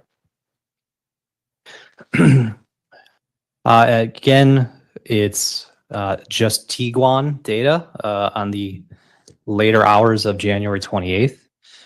You can see on there 9:23 is sort of when I picked up, and I start showing all of that data traversing back south towards the Massage Envy location. The vehicle arrived in the shopping center approximately at 11:30. And at 12:53, as I had mentioned before, is the first activity with Letecia's device back on the AT&T network. And that's going to be 12:53 a.m. on January 29th. Calls prior to that were routed to voicemail. And there was an outgoing call to Albert that was via Wi-Fi at 12:34 as well. So does this page signify traveling from the area where the board was eventually recovered after this initial visit, just prior to on page 38? It does, yes. And then you indicate, tell me the time, was it 12:53 a.m. when the first actual outcoming, or I'm sorry, how did you talk about that? Yeah, so right around 12:53 is when we first start seeing activity with the AT&T device. That's exactly the words I was looking for. you Meaning go. now that the phone is either turned back on or taken out of airplane mode, somehow is now accessing the cellular network again. Exactly, and an outgoing call was placed at that moment. And then we see ME on this map, just for we're all tracking with what that is. What is ME? That would be the Massage Envy work location for Harley. Okay. So essentially traveling from the board recovery location down to location roughly of Massage Envy where Harley works. That is correct. Page 40, what are we looking at there? So following, you can read it, but following that activity near Massage Envy, Letecia's device, AT&T device, then travels back towards the area of the residence and begins to make some outgoing calls and receive some incoming calls and texts. That began at 1:23 and in the morning, and then stretched until 8:29 a.m. that same morning of January 29th. So bringing her phone back to the Stauch residence. And is this basically Wednesday morning, early morning hours of January 29th? Yeah, early morning hours through breakfast time. Page 41, what are we looking at there? So as you see in my first line there, the Kia was returned at 9. I don't show that on the map. At 11 a.m., the Tiguan records its first activity for the day of the 29th, and it's still near the Massage Envy location. When we look at the Tiguan data, the Life 360 data, and the cellular data shown on here, it's consistent with the device and vehicle travel from the Massage Envy location down towards the El Paso County Sheriff's Office. At approximately, you see here 11:43 with the Life 360, 11:46 with the Tiguan. Shortly thereafter, our last outbound call was at 11:48, and then El Paso County seized her vehicle and her phone. So is this going to be the last slide that we see Tiguan telematics data? We have one more, but then yes. Okay. But essentially, once it's seized, we don't need to look at any more telematics from that point forward. Correct. All it would show is the parking lot at the police station. Yep. Oh, is the parking lot at the police station. I should have said sheriff's office, but. Page 42, what are we depicting here? So this is actually going to be the last one with Tiguan data. So as part of that travel that I just showed you on the prior slide, I noticed there was some oddity in terms of how long it took for the Tiguan and the Life 360 data to get to the sheriff's office. So when I dug into it a little bit, I noticed that the Life 360 and vehicle data took a sort of an unusual route. So here's the main road that it traveled, Platt. 1120, you got the 2 data points up there. 1129, you have a data point right here near your car wash. And then, while I don't have timestamps for all of them, what happens is the vehicle goes up here and it's recorded with Life 360 as well, coming back down and continuing on its way. So it's almost like call it a 5 or 6 minute deviation. So when I looked at Google Earth to figure out, hey, what's there? Why would that happen? Why would it jump on Boulder Road and then snap back to Platt? I noticed that this car wash was located right there. So who knows? It was an interesting sort of find, if you will. I would have thought somebody would have just traveled straight from point A to point B. Okay. Did you have information from the investigation that when the defendant showed up at the sheriff's office, it appeared to people at the sheriff's office that her car had been recently washed and was still wet? I did, actually, yes. Okay. And so does this potentially corroborate that information, that possibility that this car wash was used to wash that vehicle? Definitely. Moving on to page 43, what are we looking at here? So following Letecia's phone being seized and the Tiguan data, or the Tiguan vehicle being seized, we no longer had Letecia's AT&T records. We no longer had Life 360 records, and we no longer had the Tiguan telematics records. So there's a gap, as you see here, from January 29th around noon for a little over 2 days. The next data set that we had geolocation activity for was on January 31st at approximately 3:30. Now, between that time, and you can obviously read it, a Brenda Acquard had rented a Nissan Altima on January 30th. And 9:44 on January 31st, Letecia had rented a cargo van, which is not shown on here. At 3:38, a GPS tracker happened to be affixed to that Nissan that was rented, but Letecia was seen driving. So following that at 3:38, we started to get data. And as you can see here, these green dots are GPS, location markers for that Nissan. We see that Nissan up back in the area of where that board had been was subsequently recovered. And the device, or that vehicle, spent approximately an hour up in that general area.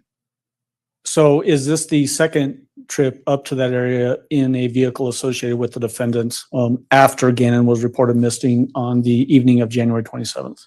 That I was aware of, yes. Okay. There could always be other ones that we don't have data for. Okay. So Tiguan is in custody at this time with the sheriff's office. Is that right? That's correct. Her cell phone, the AT&T cell phone, is in custody of the sheriff's office at this time? Correct. And so then this GPS tracker is the only way to really track any potential movements that you are aware of at this particular time? That is correct. And just so that we're tracking as far as record, this is the early evening or late afternoon, early evening of Wednesday, January 29th. No, we are. January 30th. Nope, we've actually jumped 2 days. We're now on January 31st that afternoon. So Friday. Yes. Okay. My apologies. I got cattywampus on the days. There's a lot of days. There's a lot of stuff. What are we looking at in page 44? All right. So these are the new locations of interest for the back half of my analysis. So you see the dates February 1st through February 6th. Again, a variety of locations. Each map will have a legend. Don't have to memorize it. The ones that are pertinent will show up on those maps, but we have a lot of different areas covering a lot of different parts of the country. And so, again, are these randomly selected by you, or are these given to you by somebody with the investigation as points of interest? I heard that. These were provided to me as points of interest based on what the investigators were uncovering. The subsequent slides that we're going to look at, does it essentially show travel from the Colorado Springs area into the Pensacola area and then terminating in Myrtle Beach, South Carolina? It does. Page 45, what are we looking at there? So on the morning of February 1st, Letecia rented a cargo van from Budget in Colorado Springs. And as I'd mentioned earlier in my testimony, this particular van was equipped with a GPS device that recorded locations every 6 hours. So again, not the breadcrumb trails like we saw with the Tiguan, but it does give us helpful points of reference a couple times a day. Following that, that rental, we see a data point down here at 1010 near a truck stop or a Love's truck stop in Pueblo along I-25. So clearly the vehicle has already began to move away from where it was rented. So we're now south of the Colorado Springs area, closer to Pueblo at this truck stop? That's correct. Okay. And this is on again, the date would be Saturday, February 1st? Correct.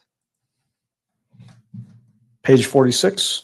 What's funny is I don't even think she's even paying attention. I feel like she's just picking her nails and just off in la la land. Once that indicated that Letecia had visited this particular Walmart in Trinidad. And we then subsequently learned of a Verizon phone that was associated with her that had been activated on that day.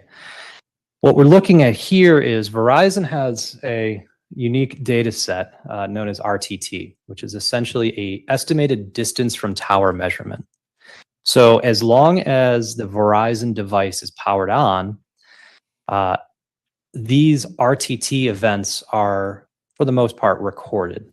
And I say as long as it's powered on because smartphones these days, there's a lot of things that are going on in the background. Your apps are trying to update. You may have surfed the web, but you didn't actually close your browser. So there's stuff being sent back and forth. You might have, a number of apps on your phone. You might have Facebook, whatever it might be. All of those network interactions between your phone and the towers generate signaling data, which is what RTT is. And so what we saw here is the Verizon network at 1:01 p.m. on the February 1st, and then again at 1:02, had recorded 2 distance measurements. And so what Verizon is saying is that based on, it's essentially based on how long it takes the signal to go from the phone to the tower, they divide that by the speed of light, and that gives them an estimate as to how far away the phone is from the tower. So they're saying at this moment, that phone was approximately 1.55 and 1.6 miles away from this tower sector, which conveniently or coincidentally, I guess, corresponds with the location of the Walmart. So these again are the first 2. So this is only going to happen when if it's a prepaid phone, the first time you turn on the phone, it needs to connect with the network. Right? So the phone was powered on at approximately 1 o'clock. Verizon can't say where in this band the phone was, right? So the phone could have been over here. Phone could have been in this corner. Phone could have been on I-25. Verizon doesn't know, but it knows based on that simple calc of the time divided by the speed of light that phone is estimated at that distance away from that particular tower. And this is corroborated, I think you already mentioned it, but by information you obtained that the defendant bought a phone at this particular Walmart. Correct. Page 47, what are we looking at here? We've now jumped a little bit further in the day. We've now transitioned to Central Time as well. We've changed time zones. At 5:10, there is a GPS marker from the van as recorded there near that town, Dalhart, Texas. Letecia's Verizon device placed a number of outgoing calls during this time. Again, consistent, using towers at least, consistent with travel. Well, I guess the towers were along 385. I can't necessarily say which road she was traveling on. But you see, based sequentially, that her phone is continuing to travel southward into Texas. And the Verizon records that we're talking about now are based off of that phone that was purchased at the Walmart in Trinidad, Colorado. That's correct. And the other thing to note on this one, of these 5 calls, even though it's not shown here in the call out box, when you look at the raw records, 067 was used prior to dialing the number. So if 067 basically blocks your caller ID from appearing on whoever's device you're calling. So, and then similar to the blues, the Verizon towers in the area are red. Blue was AT&T previously. Is 067 and *67 essentially the same thing depending? I meant to say *67. Okay. Did I say 0? You said 067. My apologies. *67 is what you would use to block your caller ID. Does that *67 require conscious effort to do that, or can a phone just automatically do it? Yeah, no, you'd have to do that yourself. I'm not sure I don't know of any way where you could accidentally do that or have the phone accidentally do that. Requiring conscious effort by whoever's using that particular device. I would say so. Page 48, what are we looking at here? We're now farther south into Amarillo, Texas. CS is the Candlewood Suites, a hotel in that area. From 6:59 through 9:59, then 6:59 p.m. through 9:59 the next morning, you see that Letecia's device uses that Verizon tower adjacent to the hotel. I have a little zoom in right there, and you can see the cargo van's GPS putting it outside that same hotel.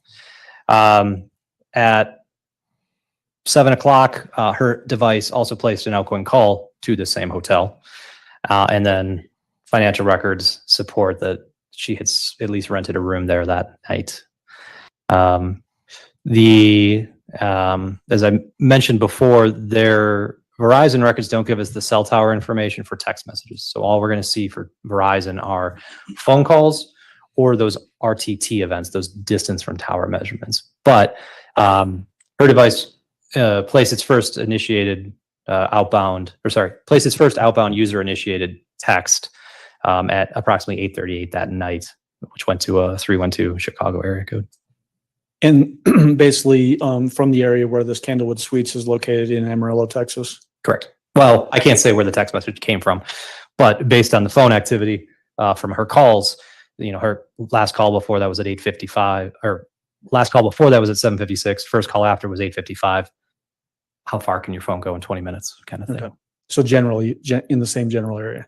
I would say so. Yeah. Okay. Page 49. What are we looking at here?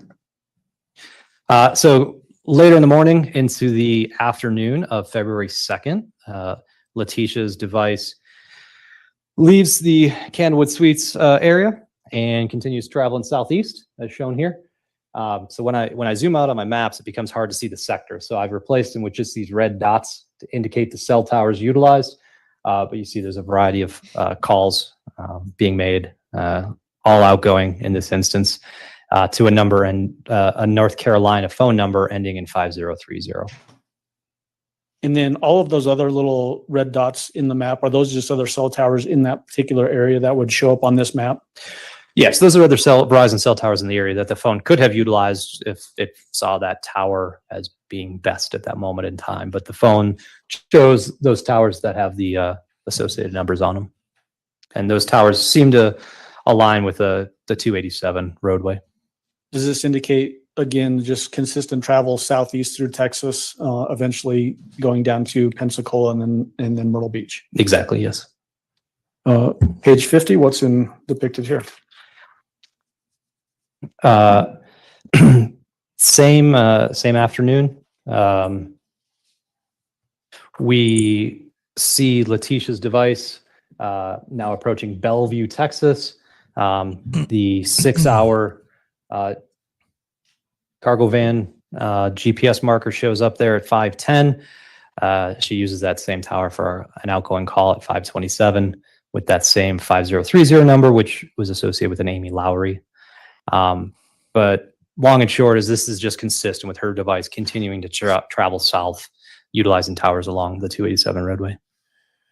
Page 51. No, they're not puppies anymore, guys. Those are dogs. So this is Decatur, Texas. That evening at approximately 6 o'clock, her phone utilized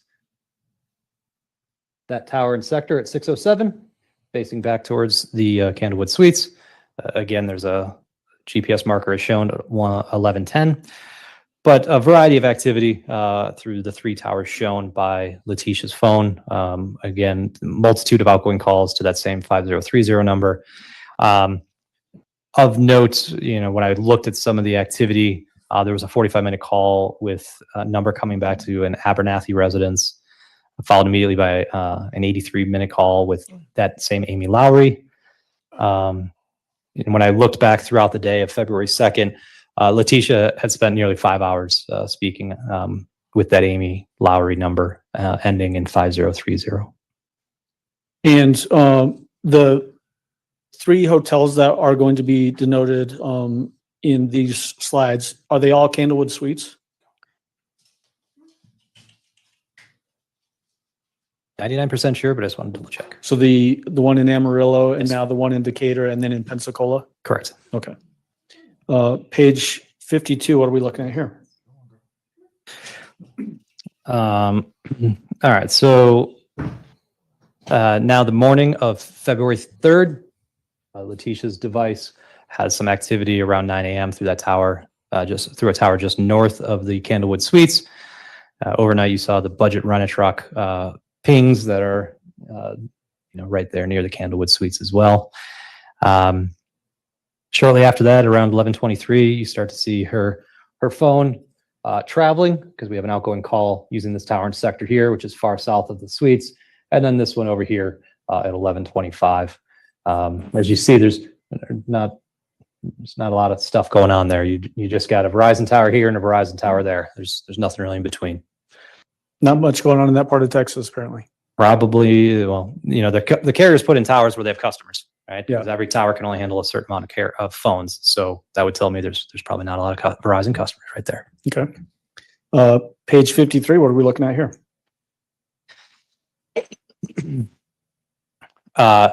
So I jump ahead a little bit. There was a call outside of Dallas that afternoon of February 3rd that I didn't show, but Letecia's device and the GPS from the truck are consistent with travel eastward towards Mobile, Alabama. That evening, you see at 11:10 down here, outgoing call about an hour earlier, just west of Mobile. And so we're on February 3rd, I believe here. Is that correct? That is correct, yes. So roughly a week after Gannon Stauch has been reported missing by the defendant on January 27th at 6:55 p.m. That is correct, yes. And then page 54, what are we looking at here?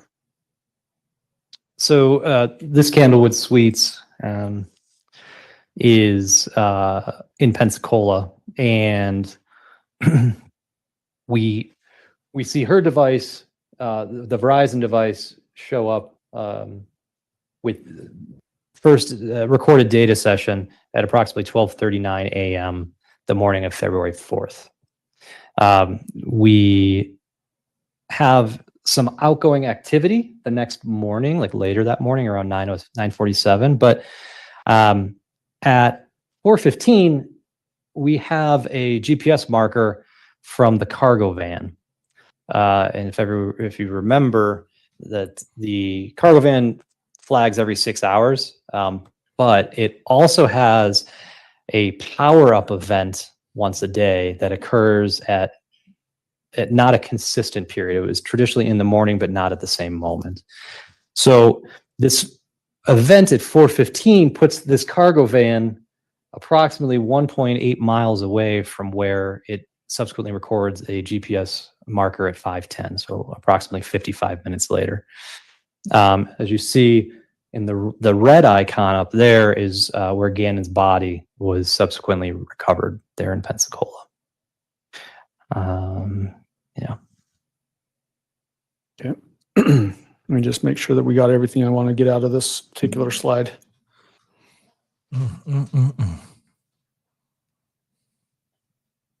We made note of this at the very beginning.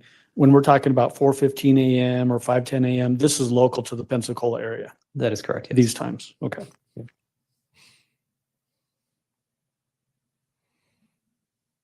Page 55, what are we looking at here? So just to be sort of thorough, I had asked one of my colleagues who lives down in this area, one of my CAS colleagues, if he would be able to go do some drive testing for us, because I wanted to understand the coverage area of these Verizon phones, or the Verizon towers that Letecia's phone had used. And you see the two towers shown here that she has had some data sessions with in the early morning hours of April 4th. What you see, and it's a little bit muddy and somewhat of an ink blob, but the serviceable coverage areas of those two towers don't extend all the way to where that budget or where the GPS marker was recorded on that cargo truck. So what does this tell us? Well, if the phone had activity during the early morning hours around that 4 o'clock window, we would have expected it to have utilized a different cell tower, right? It was about 1.8 miles away. So this just confirmed to us that at the time shown on this slide and at the previous slide, that the phone was in and around the area of the Candlewood Suites and was not as far up as where the budget truck was, GPS marker was. Could it also mean that just no phone activity is being initiated on that particular phone while the budget truck is moving? Oh yeah, definitely, right? Because we can only talk about the general area where a device is when there is activity, right? When it records the connection with the tower. So without that, we wouldn't know where it was. If there had been phone activity beyond the coverage area indicated by these pink and green blobs here, would it likely have connected to a different tower if there was phone activity? Yes, it would have. Damn good question, Bob. Other people got the memo, like Koberger and all Page that. 56, what do we have there? Not her, I guess. So around noon on the April 4th, Letecia's device left the Pensacola area along with the truck. And these multitude of red dots are all the Verizon cell towers that the phone utilized along the way. And this was generated primarily from that timing advanced data, that stuff that's going on behind the scenes. During this case, we had somewhat gaps in some of the data as provided by Verizon, so we didn't have consistent timing advanced data for everything. But as you can see, it's pretty clear cut the direction and path that phone takes as it travels south into the Orlando area. And it arrives in the Orlando area at approximately 12:10 a.m. Eastern time. We've now jumped one more time zone on February 5th. Okay. Sorry, thought you were done with that one. So did I, but I screwed you up on that one. Okay. What else? What else? Nothing. They can read it. We're good. Okay. Sorry, everyone. All right. Moving on to page 57. What are we looking at here? But wait, there's more. Letecia's Verizon device remained in Orlando in that area until dinner time. And at approximately 6:30, again, based on the red dots, you can see that phone starts to travel northward. This 10:17 a.m., that was a time stamp mistake. That's actually 10:17 p.m. I didn't catch it. Peer reviewer didn't catch it. My apologies.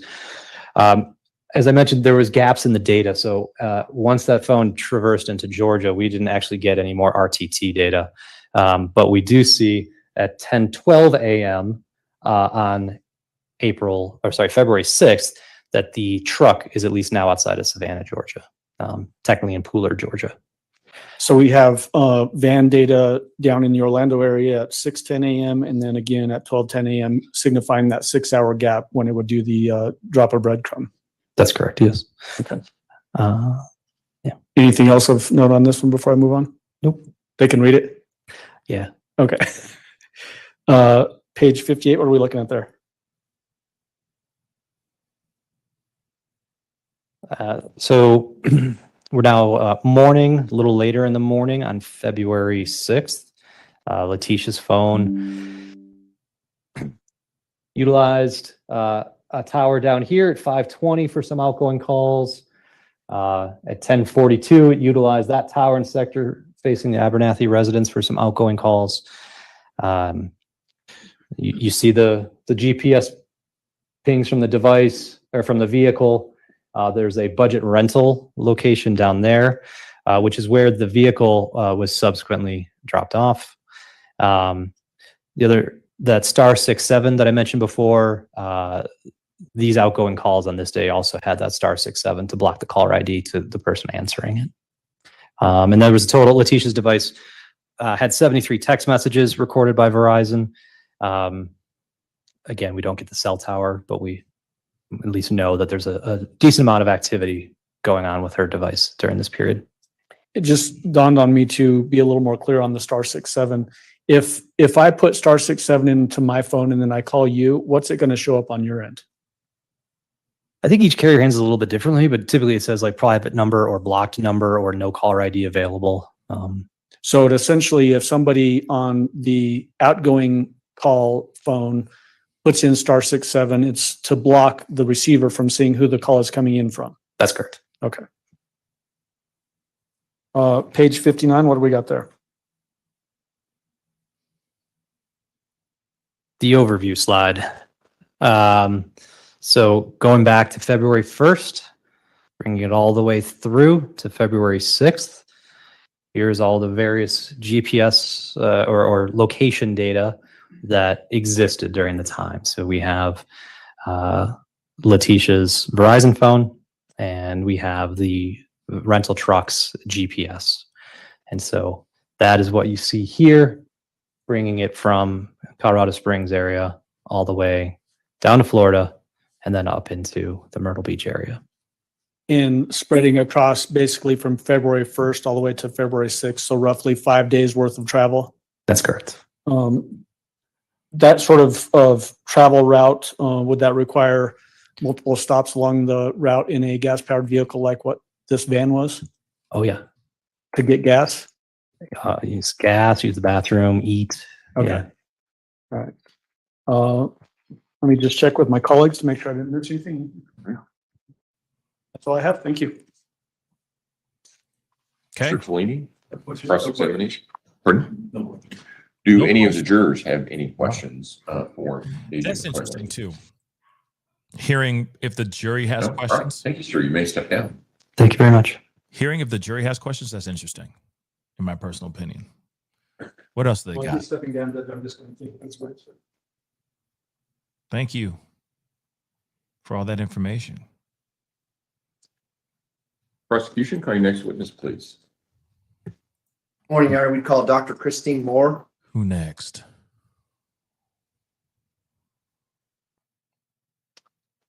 Yeah, he was. You don't need it up here, right? No. You want that? Dr. Moore, if you would step forward and raise your right hand, please, ma'am. Do you swear affirm the testimony about to give in this matter will be the truth, the whole truth, and nothing but the truth? Yes. Go ahead and have a seat in the witness stand. Please watch your step. Did you step into the stand?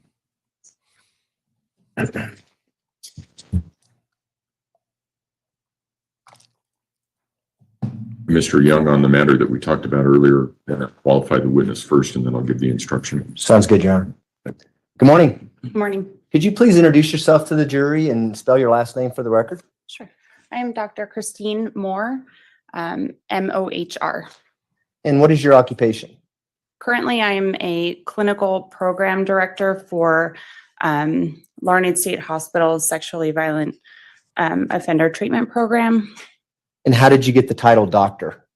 I received my doctorate in clinical psychology in 2014, completed over 2,000 hours of clinical training for towards my licensure, and then applied for my licensure, took my licensure exam, and have been a licensed clinical psychologist since 2016.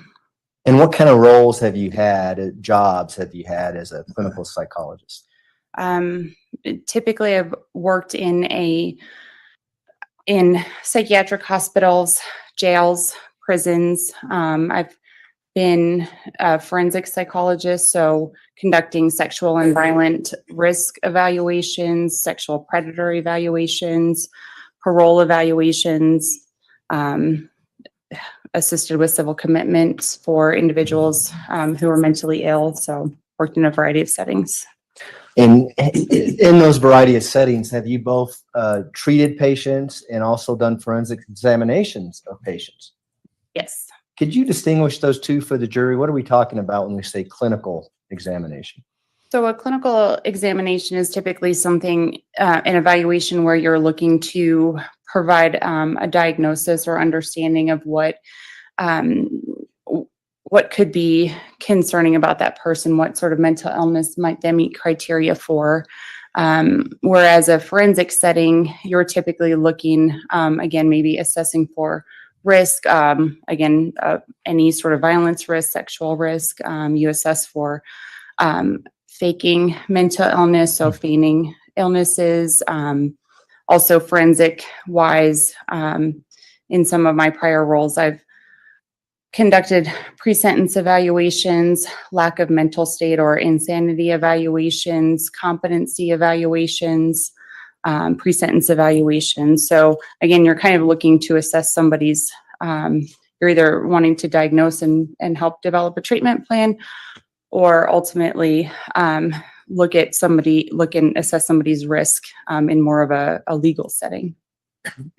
And so approximately how many clinical examinations have you conducted as a psychologist? Hundreds. I'd say probably close to 400 at least. And how about forensic examinations as a forensic psychologist? About the same. It's been kind of my roles have switched back and forth. So in those roles, I've conducted hundreds of evaluations. And are you licensed to practice psychology in any states? Yes, I am licensed to practice here in Colorado as well as in Kansas. And what does it mean to be licensed to practice psychology? Let's talk about the state of Colorado. Sure. So it means that you've met the required qualifications to, as required for the Colorado Licensure Board, and here it's called DORA, the Department of Regulatory Agencies. So I've met all of those qualifications based on my education, experience, and training, as well as passed what we call the EPPP. It's the psychologist examination, and you have to score above a 70% on that exam in order to become fully licensed. And once you've met all of that criteria, then they will authorize you to be licensed and to practice as a psychologist in the state. And does each state have its own requirements to have a license in psychology? Yes. And are you licensed in other states? Kansas. And is that where you currently work? Yes. Do you have any training, or do you have what we call as lawyers CLEs? Do you have annual training that you have to go to keep your license? Yes, so I have to do that both for for Kansas and Colorado, between 40 and 50 hours of continuing education, and specifically in ethics, also about diagnosing, ensuring that you are familiar with the DSM-5 and making sure that you are able to accurately diagnose, and then things specific to your field. So especially when I've worked mostly in forensic related settings, I also tend to prefer to obtain additional CEUs in those sort of settings. So being trained and qualified to perform the risk assessments, personality assessments, malingering assessments, intellectual disability assessments, things like that. So I also focus my CEUs in those areas.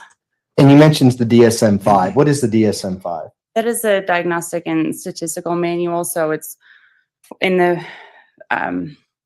mental health field. We typically use that as a guide to help with diagnoses. So it has the criteria of what each diagnosis is required that you have to meet. It also provides kind of some associated symptoms related to different diagnoses, just to help the clinician really ensure that that's the person that they're assessing is meeting that criteria. Thanks for even trying to. And is that out. used throughout the country? Yes. Do you stay up on recent literature and things that are going on in the field of psychology and the fields of forensic psychology? Yes. And what do you do to do that? Mostly that's CEUs, but again, just going out, ensuring that I am trained and seek out the trainings that do allow me to do my job. So, for example, like a sexual risk assessment, you have to be qualified and trained to conduct that sort of assessment. So I'll go out and get additional CEUs in those areas just to make sure I am trained and qualified to do what I do. Okay. And have you given presentations or have you taught classes with regards to psychology and forensic psychology? Yes. A couple years ago, most recently was at the National Commission on Correctional Healthcare. I had conducted and written trainings there, but also just numerous other trainings related to personality disorders, just different symptoms. I always, in some of my roles as a supervisor administrator, I've also had to train other people on how to conduct these sort of evaluations, whether they're the clinical or the forensic evaluations. And when you're teaching these classes or giving these presentations, are they to other psychologists? Usually there's other psychologists, mostly at the master's level, but typically other psychologists as well and other experts in the field. You both are. And have you received any honors or awards in the field of psychology and forensic psychology? You guys are both right. Yes, I can't remember what they are off the top of my head. Did you give us a resume or CV? I did. We don't need to go through those, but have you testified as an expert in the field of psychology and forensic psychology? Yes, most specifically in civil commitment hearings, conducting sexual predator evaluations, risk assessments, things like that. Yes. Approximately how many times? A lot of times, despite writing the evaluations that I did, I wasn't called to testify. So it's been more the civil commitment side, probably around 30 times. And what is a civil commitment proceeding? So that's typically when somebody is mentally ill. They have a severe and persistent mental illness where they do not want treatment. And so we have to commit to them to a psychiatric hospital against their will. And so we're essentially telling, usually it's a magistrate judge, some of their symptoms and why they would benefit from treatment against their objection. Okay. Now, at this time, I'd ask that Dr. Moore be qualified as an expert in the fields of general psychology and forensic psychology, and ask that she be allowed to give opinions in those fields. Defense? Can we approach? You may. Interesting. I wonder what the issue is. But yeah, I don't think she's insane. I think she's evil as well. I agree with what you guys were saying, since we got this little bit of a break here. Spin Cycle said she was not insane when she did this to Gannon. She played it out very carefully. I agree. She planned it out. I'm sorry. She planned it out very, very carefully. I agree. She knew exactly what she was doing. She continued to manipulate and play the game, right? Play her little game with everybody. She was lying to her own kid. She was lying to the people around her. She kept playing. She was basically like. Right, ladies and gentlemen, you are about to hear evidence or testimony from this witness. The evidence you are about to hear goes to the issue of insanity and insanity alone. There we go. With that, prosecution. Now we're talking. Dr. Moore, could you give the jury a little bit more specifics of what your role is now and what you're doing in your job opportunities? Sure. So as the clinical program director of the sexual predator treatment program, we have over 250 civilly committed sexually violent predators. So in the state of Kansas, when somebody is deemed a sexually violent predator, prior to their release from prison, they go for 2 evaluations, a clinical service evaluation, and then a sexual predator evaluation. And then they're civilly committed to the program. So we are required by law to provide them care and treatment related to their sexual offending behaviors. So I oversee all of the clinical aspects of that. I supervise numerous master's level psychologists and master's level social workers. They're the ones that are typically providing treatment. I also chair what we call the progress review panel, so help evaluate if people are progressing in treatment or need to be returned to more intense levels of treatment. I I supervise the forensic evaluator, so that person's role is to conduct initial evaluations to clarify diagnoses, and they also do annual evaluations that are required by law for the court to determine if that person still meets civil commitment criteria as a sexually violent predator. What were you doing back in March of 2020? I was the mental health director at the El Paso County Jail. In that role, I supervised the master's level therapist there, the discharge planner, oversaw all of the psychiatric care. So supervised a psychiatrist, the psychiatric nurse practitioner, the psych nurse, just again, ensuring that care was adequately provided to approximately 1,500 inmates at any given time in the jail setting. See you later, And nerd. before we get into the details with regards to this case, we talked about a clinical diagnosis or your role as a clinical psychologist versus your role as a forensic psychologist. Can you explain the difference between the two? And let's start with what a clinical psychologist might do and how you treat a patient who may come see you. Sure. So in a clinical psychologist role, somebody is typically coming in due to some either whether it's them self-reporting some mental health concerns. It could be something like anxiety, depression, schizophrenia, bipolar disorder, things like that. And what we do is we start by conducting an initial evaluation and diagnostic clarification to make sure that we do have an accurate diagnosis. And then from there, we develop a treatment plan in order to help stabilize them, whether that would include individual therapy, group therapy.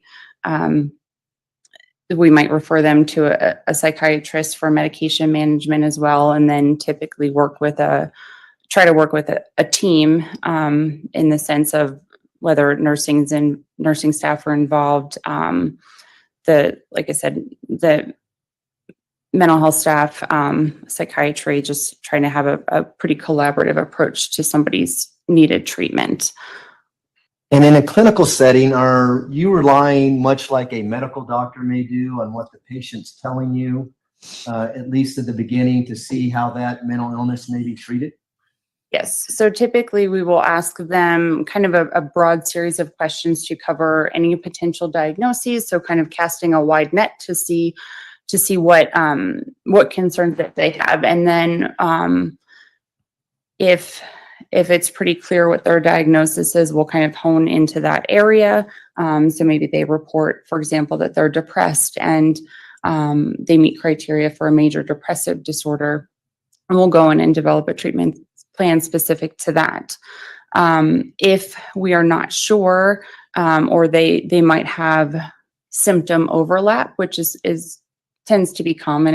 We don't all fit into nice boxes. So sometimes there might be prominent depression with maybe some anxiety on the side. So we'll, if we need to clarify, we might do some testing in order to make sure that we know that we have the accurate diagnosis.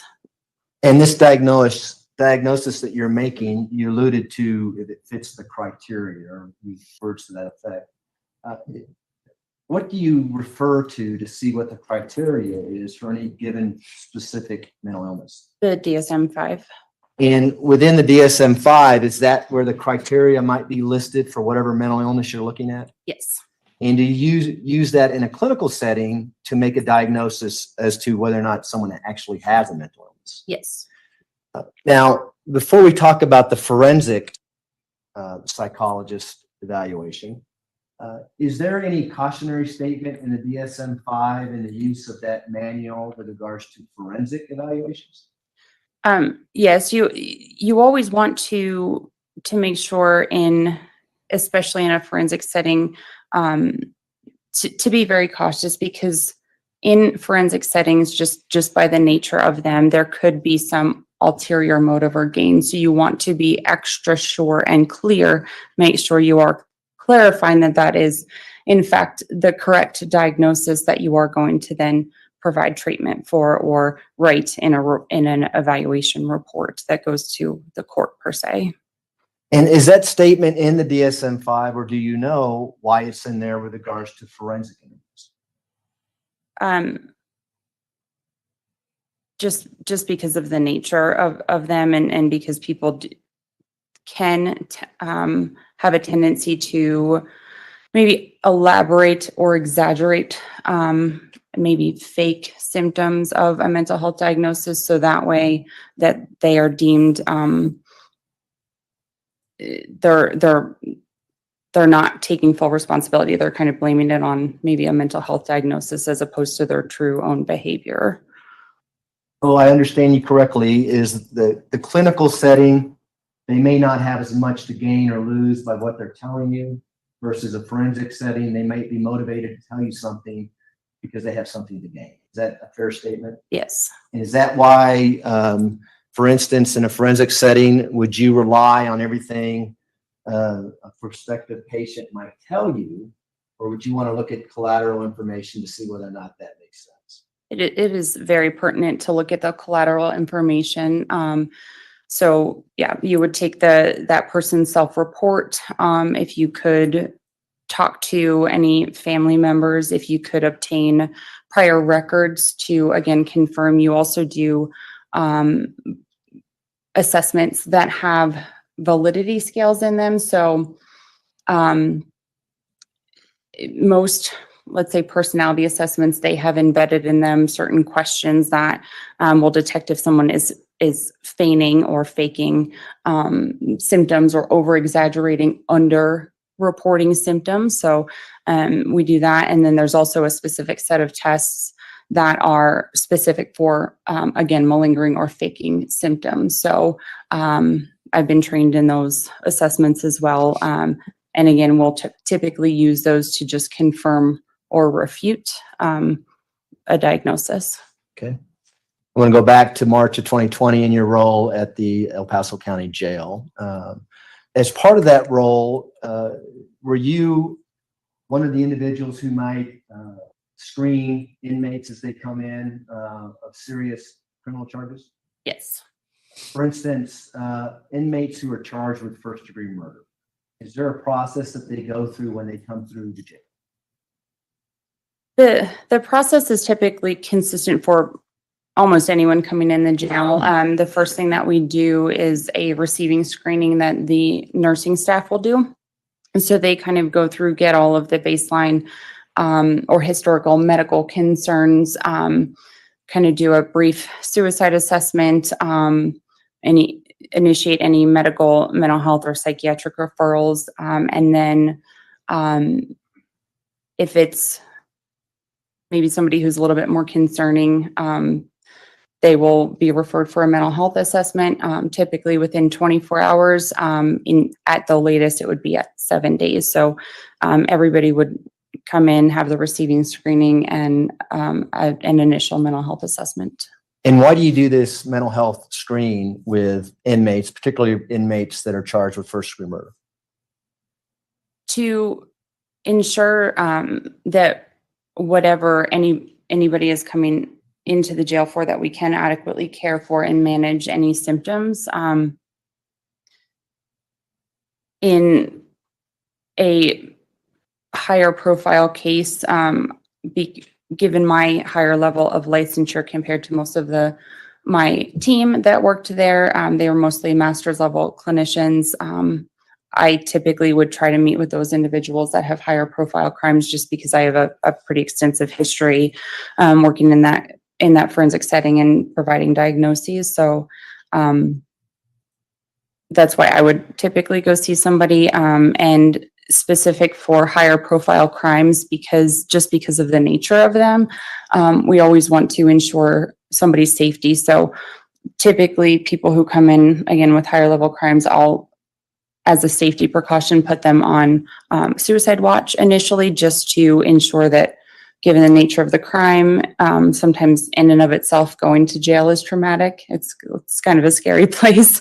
And so I just want to ensure that person is safe. I mean, ultimately in the jail setting, safety is the key. So we will also do a pretty thorough suicide risk assessment with them. Do you also do an assessment to make sure they're not a harm to anyone else at the jail? Yes. We're going to talk about this case and this defendant. Did you have an opportunity to do an assessment of a Letecia Stauch on March 5th of 2020? I did. And is it the same Letecia Stauch that's seated to my left, seated in between the two male attorneys at the table here? Yes. May the record reflect identification of Ms. Stauch. Record will so reflect. Okay. Earlier, you alluded to that high-profile cases, first-degree murder charges, you might take the role. Is that how you got involved in this case? Yes. So tell us about that. What was why did you meet with Letecia Stauch on March 5th, 2020? I met with her to conduct her mental health initial assessment. Again, assess for suicidality, homicidality, again, initial diagnostic assessment, see what referrals might be needed, specific to her given the nature of the alleged crime. Also, just checking in as a stepmother, making sure that she's safe, she's okay, and see how she was adjusting. To my knowledge, she does not have a criminal history. So again, like I said earlier, going to the jail for the first time, it can be somewhat traumatic. It can be scary. People don't really know what to expect. It's a totally different environment. So again, just making sure that my intent was to assess her to ensure her safety and stability while under our care. And what was her demeanor like when you first met her? She was, from my recollection, generally very calm, polite. She reported kind of some general symptoms, but we had a very lucid, fluid conversation where there weren't any significant concerns raised. I do recall she was not really in agreement with being on suicide watch, but again, just due to the nature of her alleged crime, as well as being somebody in jail for the first time, I had placed her on suicide watch just as a safety precaution. And have you done that with many inmates who are charged with first-degree murder, just as a Yes. precaution? Protocol, I guess, precaution. As you're talking to her for the first time, did you notice any obvious signs of any mental illness that she may have had at that point? She not anything overt.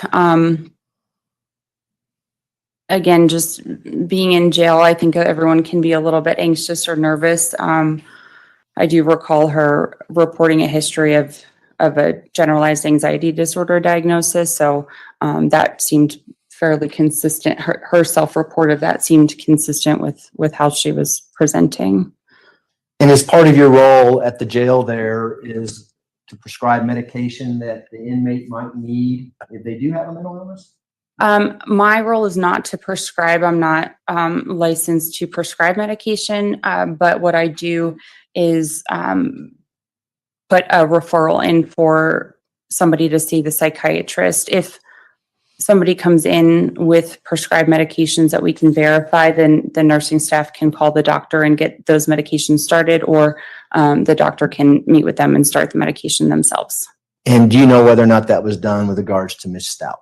Yes, our psychiatrist, Dr. Hargraves, had also met with her, I believe on March 5th as well, and prescribed her, I believe it was hydroxyzine, which is an anti-anxiety medication. It's a very kind of generic low medication. It's not something like an antipsychotic, which has helped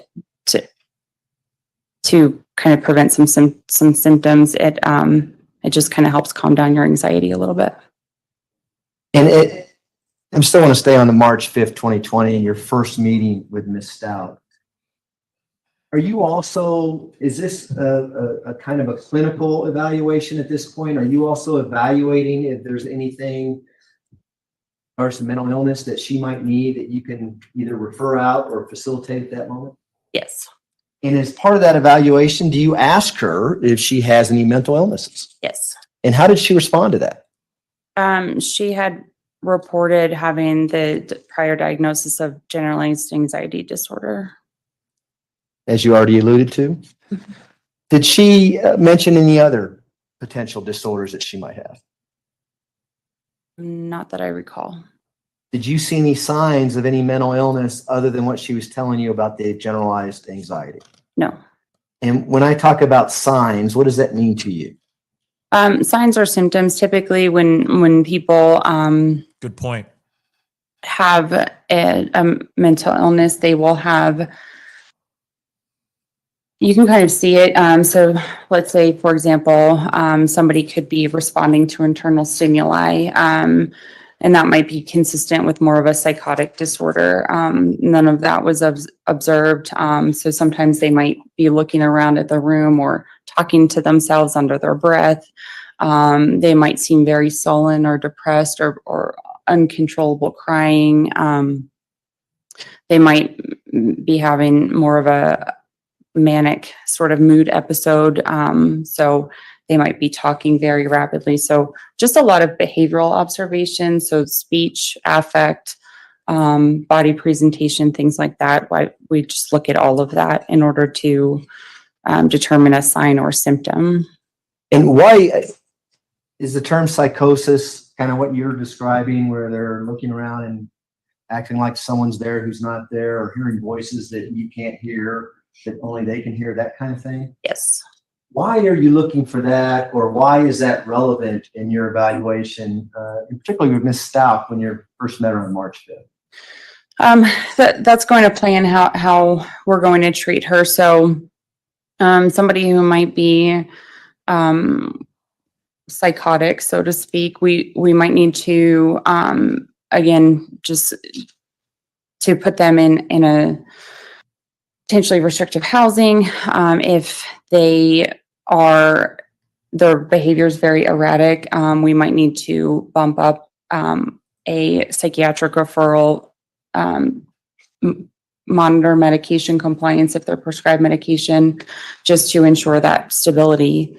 So looking for that, it's just important to see how we will manage them in a jail setting, what sort of unit or housing location is best for them.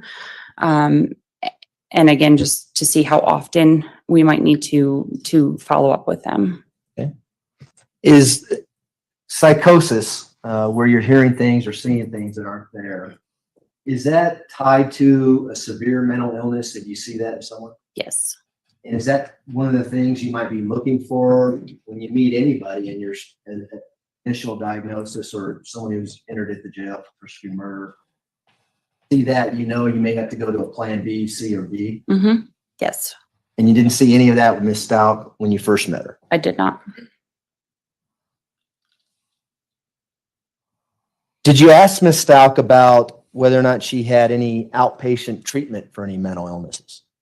I did ask her that. And how did she respond to that? She denied any prior hospitalizations or treatment. So does that include any inpatient or outpatient treatment? Yes. I know it's pretty obvious, but what's the difference between the two? So outpatient treatment, you might go to therapy. You might drive yourself to therapy once a week. And inpatient is where you're living there. It could be something as short as 72 hours to years. Again, higher level intensive treatment is inpatient treatment with 24-hour around-the-clock care. And outpatient is you're able to fairly well manage your own symptoms, but might need a little bit of assistance. So you see a therapist. Okay.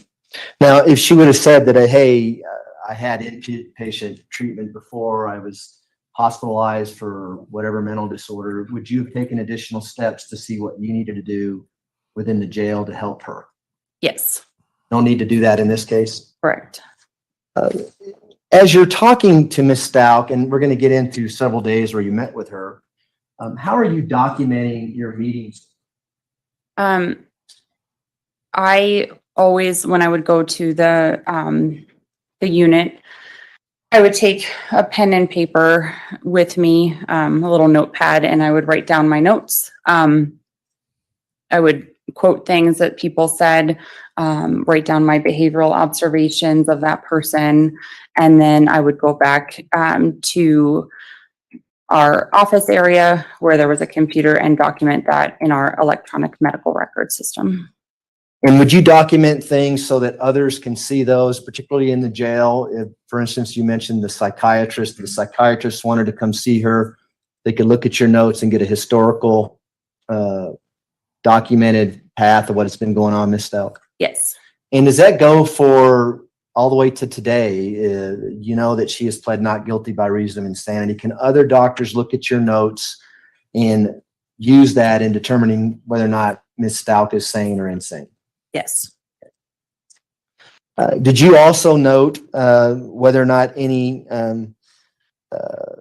psychotropic medication was needed for Ms. Stauch? I noted that, again, my understanding was her primary care doctor had prescribed her hydroxyzine to help with some anxiety, and I believe lorazepam to help with the same. Sometimes that's a little bit more of a medication that it's a bit quicker acting. And did you note that in your notes then? Yes. All right. Now, with regards to the prior diagnosis, did Ms. Stauch tell you when she was diagnosed with this generalized anxiety? I believe it was about 2 to 3 years prior to coming into the jail. If your notes indicate that it was at age 16, would that be accurate? If my notes indicate that, then yes. If I can approach, Your Honor. Interesting. I don't Loraz- have a bait page on these notes, but it's from March 5th. So lorazepam is Let used. me approach, Your Honor. You may. Just looking this up right now. Is used to relieve anxiety. It's also used to treat insomnia caused by anxiety or I'll just temporary direct you to this. situational sentence here. stress. Now, are these your March 5th, 2020 notes? Yes. Has that refreshed your recollection as to when she said she was diagnosed with generalized anxiety? Yes. How old was she? 16. Now, just because she took lorazepam does not mean that she's clinically insane. Just wanted to say that. Anxiety does not mean you're insane. I just want to make that abundantly clear. Let's go. Did you talk to her about any past suicide attempts? Yes. How did she respond to that? I believe that she said that she had not attempted suicide before. Again, I have the privilege of looking at your notes. If you have your notes with you, you can use those, okay? If it helps refresh your Okay. recollection, just let us know when you're Sure. doing that. That's okay. Well, hydroxyzine is used for in adults and children 5 minutes or so, please. We could stop now if you like, Judge, if it's to relieve convenient. for everyone. itching caused by allergic Time to look through our notes then. That's great. All right. reactions. Ladies and gentlemen, we will take our noon recess. If I can have everyone back in the jury room at say 1:30, we should be able to start on time at that point. Again, do not discuss the case among yourselves. Do not discuss the case with anyone else. Do not do your own independent research for any aspect of this case. With that, I'll rise for the jury, please. Okay. Yeah, it's like an allergy. Yeah, that's an allergy medication. So it's not used for anxiety. 1:30. She was allergic to something. You see what I'm saying?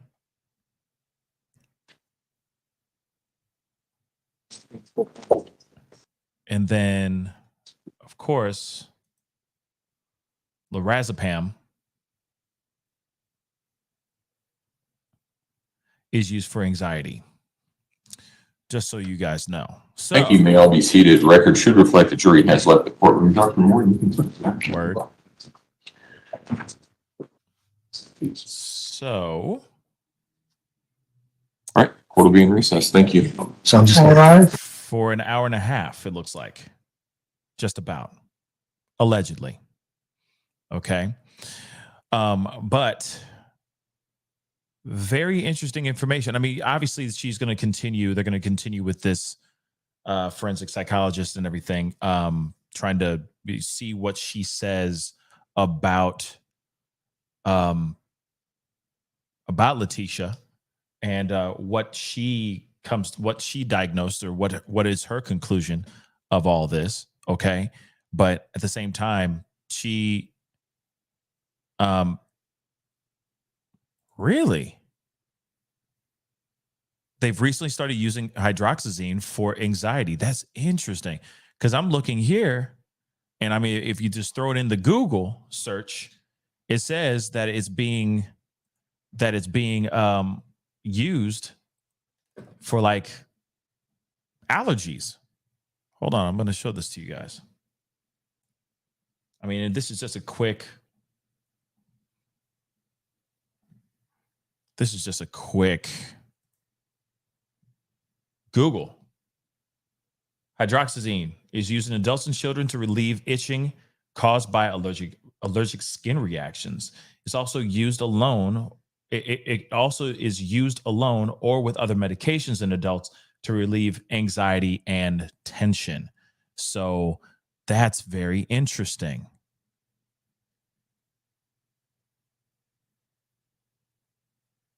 That's really interesting. But I will say this, okay? Bailey said it is a multi-factor use drug. That's what's up. I didn't know that. That's very, very interesting.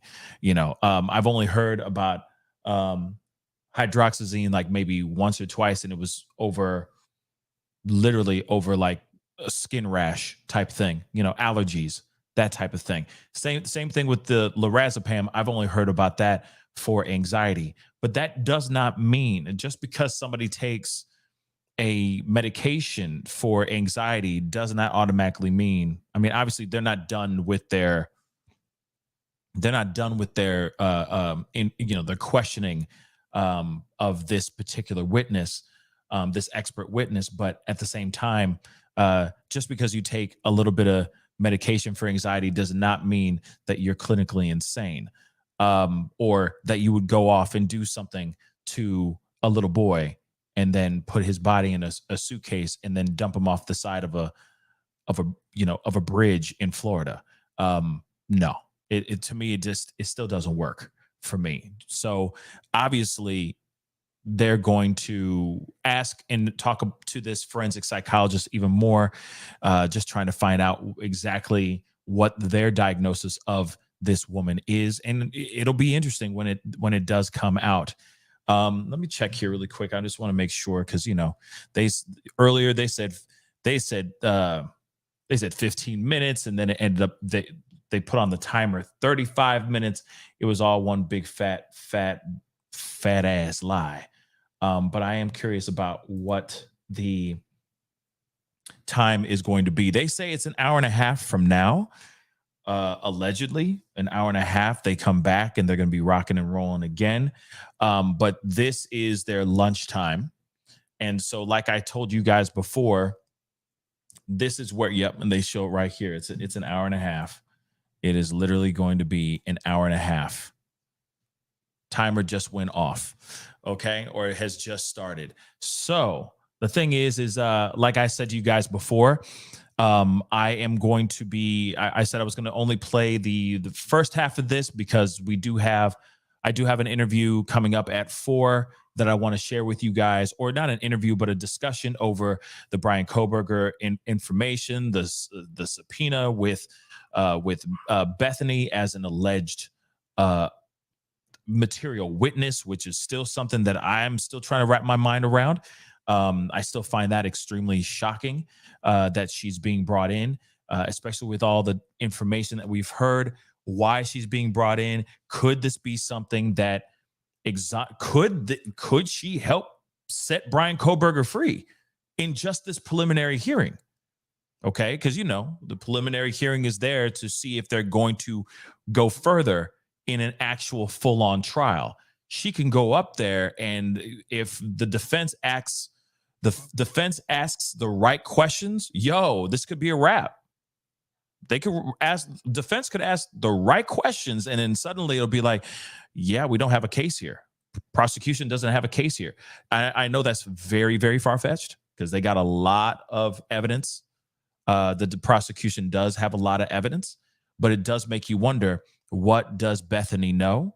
And could this be, how helpful can this be for the defense? So we're going to be having that conversation at 4:00. Okay, 3 hours from now, 4:00, 4 p.m. Central Standard Time. We will be having a conversation with our good friend, family member, Andrea Burkhart. She obviously is an attorney. She'll be coming in and talking to us about all the legal stuff so that we can understand what the hell's going on here, other than just hearing what the private investigator has given us. You know, there's a lot of red tape and a lot of documents that we need to look into and understand. So she is going to be coming on to talk about that specifically. And we most likely will talk about this new updated gag order. Of course, the judge has said nope to the gag order. They're not lifting the gag order. So it's still out there. They're not letting anybody talk about that. They're not letting any witnesses or anybody connected to this case even talk still to this day. And so we will most likely talk about that in great detail with Andrea Burkhart at 4 p.m. Central Standard Time. Okay, guys? So I appreciate all y'all for being here. It really does mean a lot. Real talk. Okay. You know, I'm on the fence if I'm going to continue with these watch parties or not. I know that I jumped in this pretty late, but I know that there's a lot of people that are watching on other channels and all that. So I'm on the fence if I'm going to continue or not with this particular trial. I think I'm just going to wait till they get to the verdict. And if there's any updates, we'll talk about it as well. Okay. But, so I don't know yet. I haven't made a decision yet. I'm thinking about it, guys. I'm thinking about it because there's so many other big stories that, you know, breaking stories, pieces of information that has been going on over the past 2 days, that I'm sure you guys would appreciate hearing me talk about those, and then maybe kind of do some recaps on big moments from this trial. I think I might do that. You know what I mean? So haven't made a full decision yet. So just be on the lookout. I'll let you guys know at the 4 p.m. show for sure. Also, just a reminder, okay? I will be doing my show with my sister, The Real Beef with S&P. We will be going live tonight at 7:30 p.m. Central Standard Time. Just a fun little reminder. So please go over to our YouTube channel, The Real Beef with S&P, and please subscribe and hop over there after my show with Andrea Burkhart. I don't think you want to miss the conversation I'm having with Andrea Burkhart in just a few hours. So be sure to tune in, and I'll remind you then too, okay? Anyway, it is time to get going. I appreciate all y'all for being here. Don't forget to hit that like button, okay, down below. And don't forget to hit that subscribe button if you haven't done that yet. It'd be great to have you a part of the Pascal Show family. And of course, hit that notification bell, send it to all. Make sure that's on because I'll be uploading a lot this week, and I'll be going live a lot this week. So be sure to make sure that you have your notification bell set to all. And if you feel like supporting the channel, please, by all means, hit that join button down below. That'd be greatly appreciated. Anyway, it's time to get going. I'll see you guys in 3 hours. Be good to yourselves. Be good to one another. And I'll see you guys at 4. This is the Pascal Show. Bye.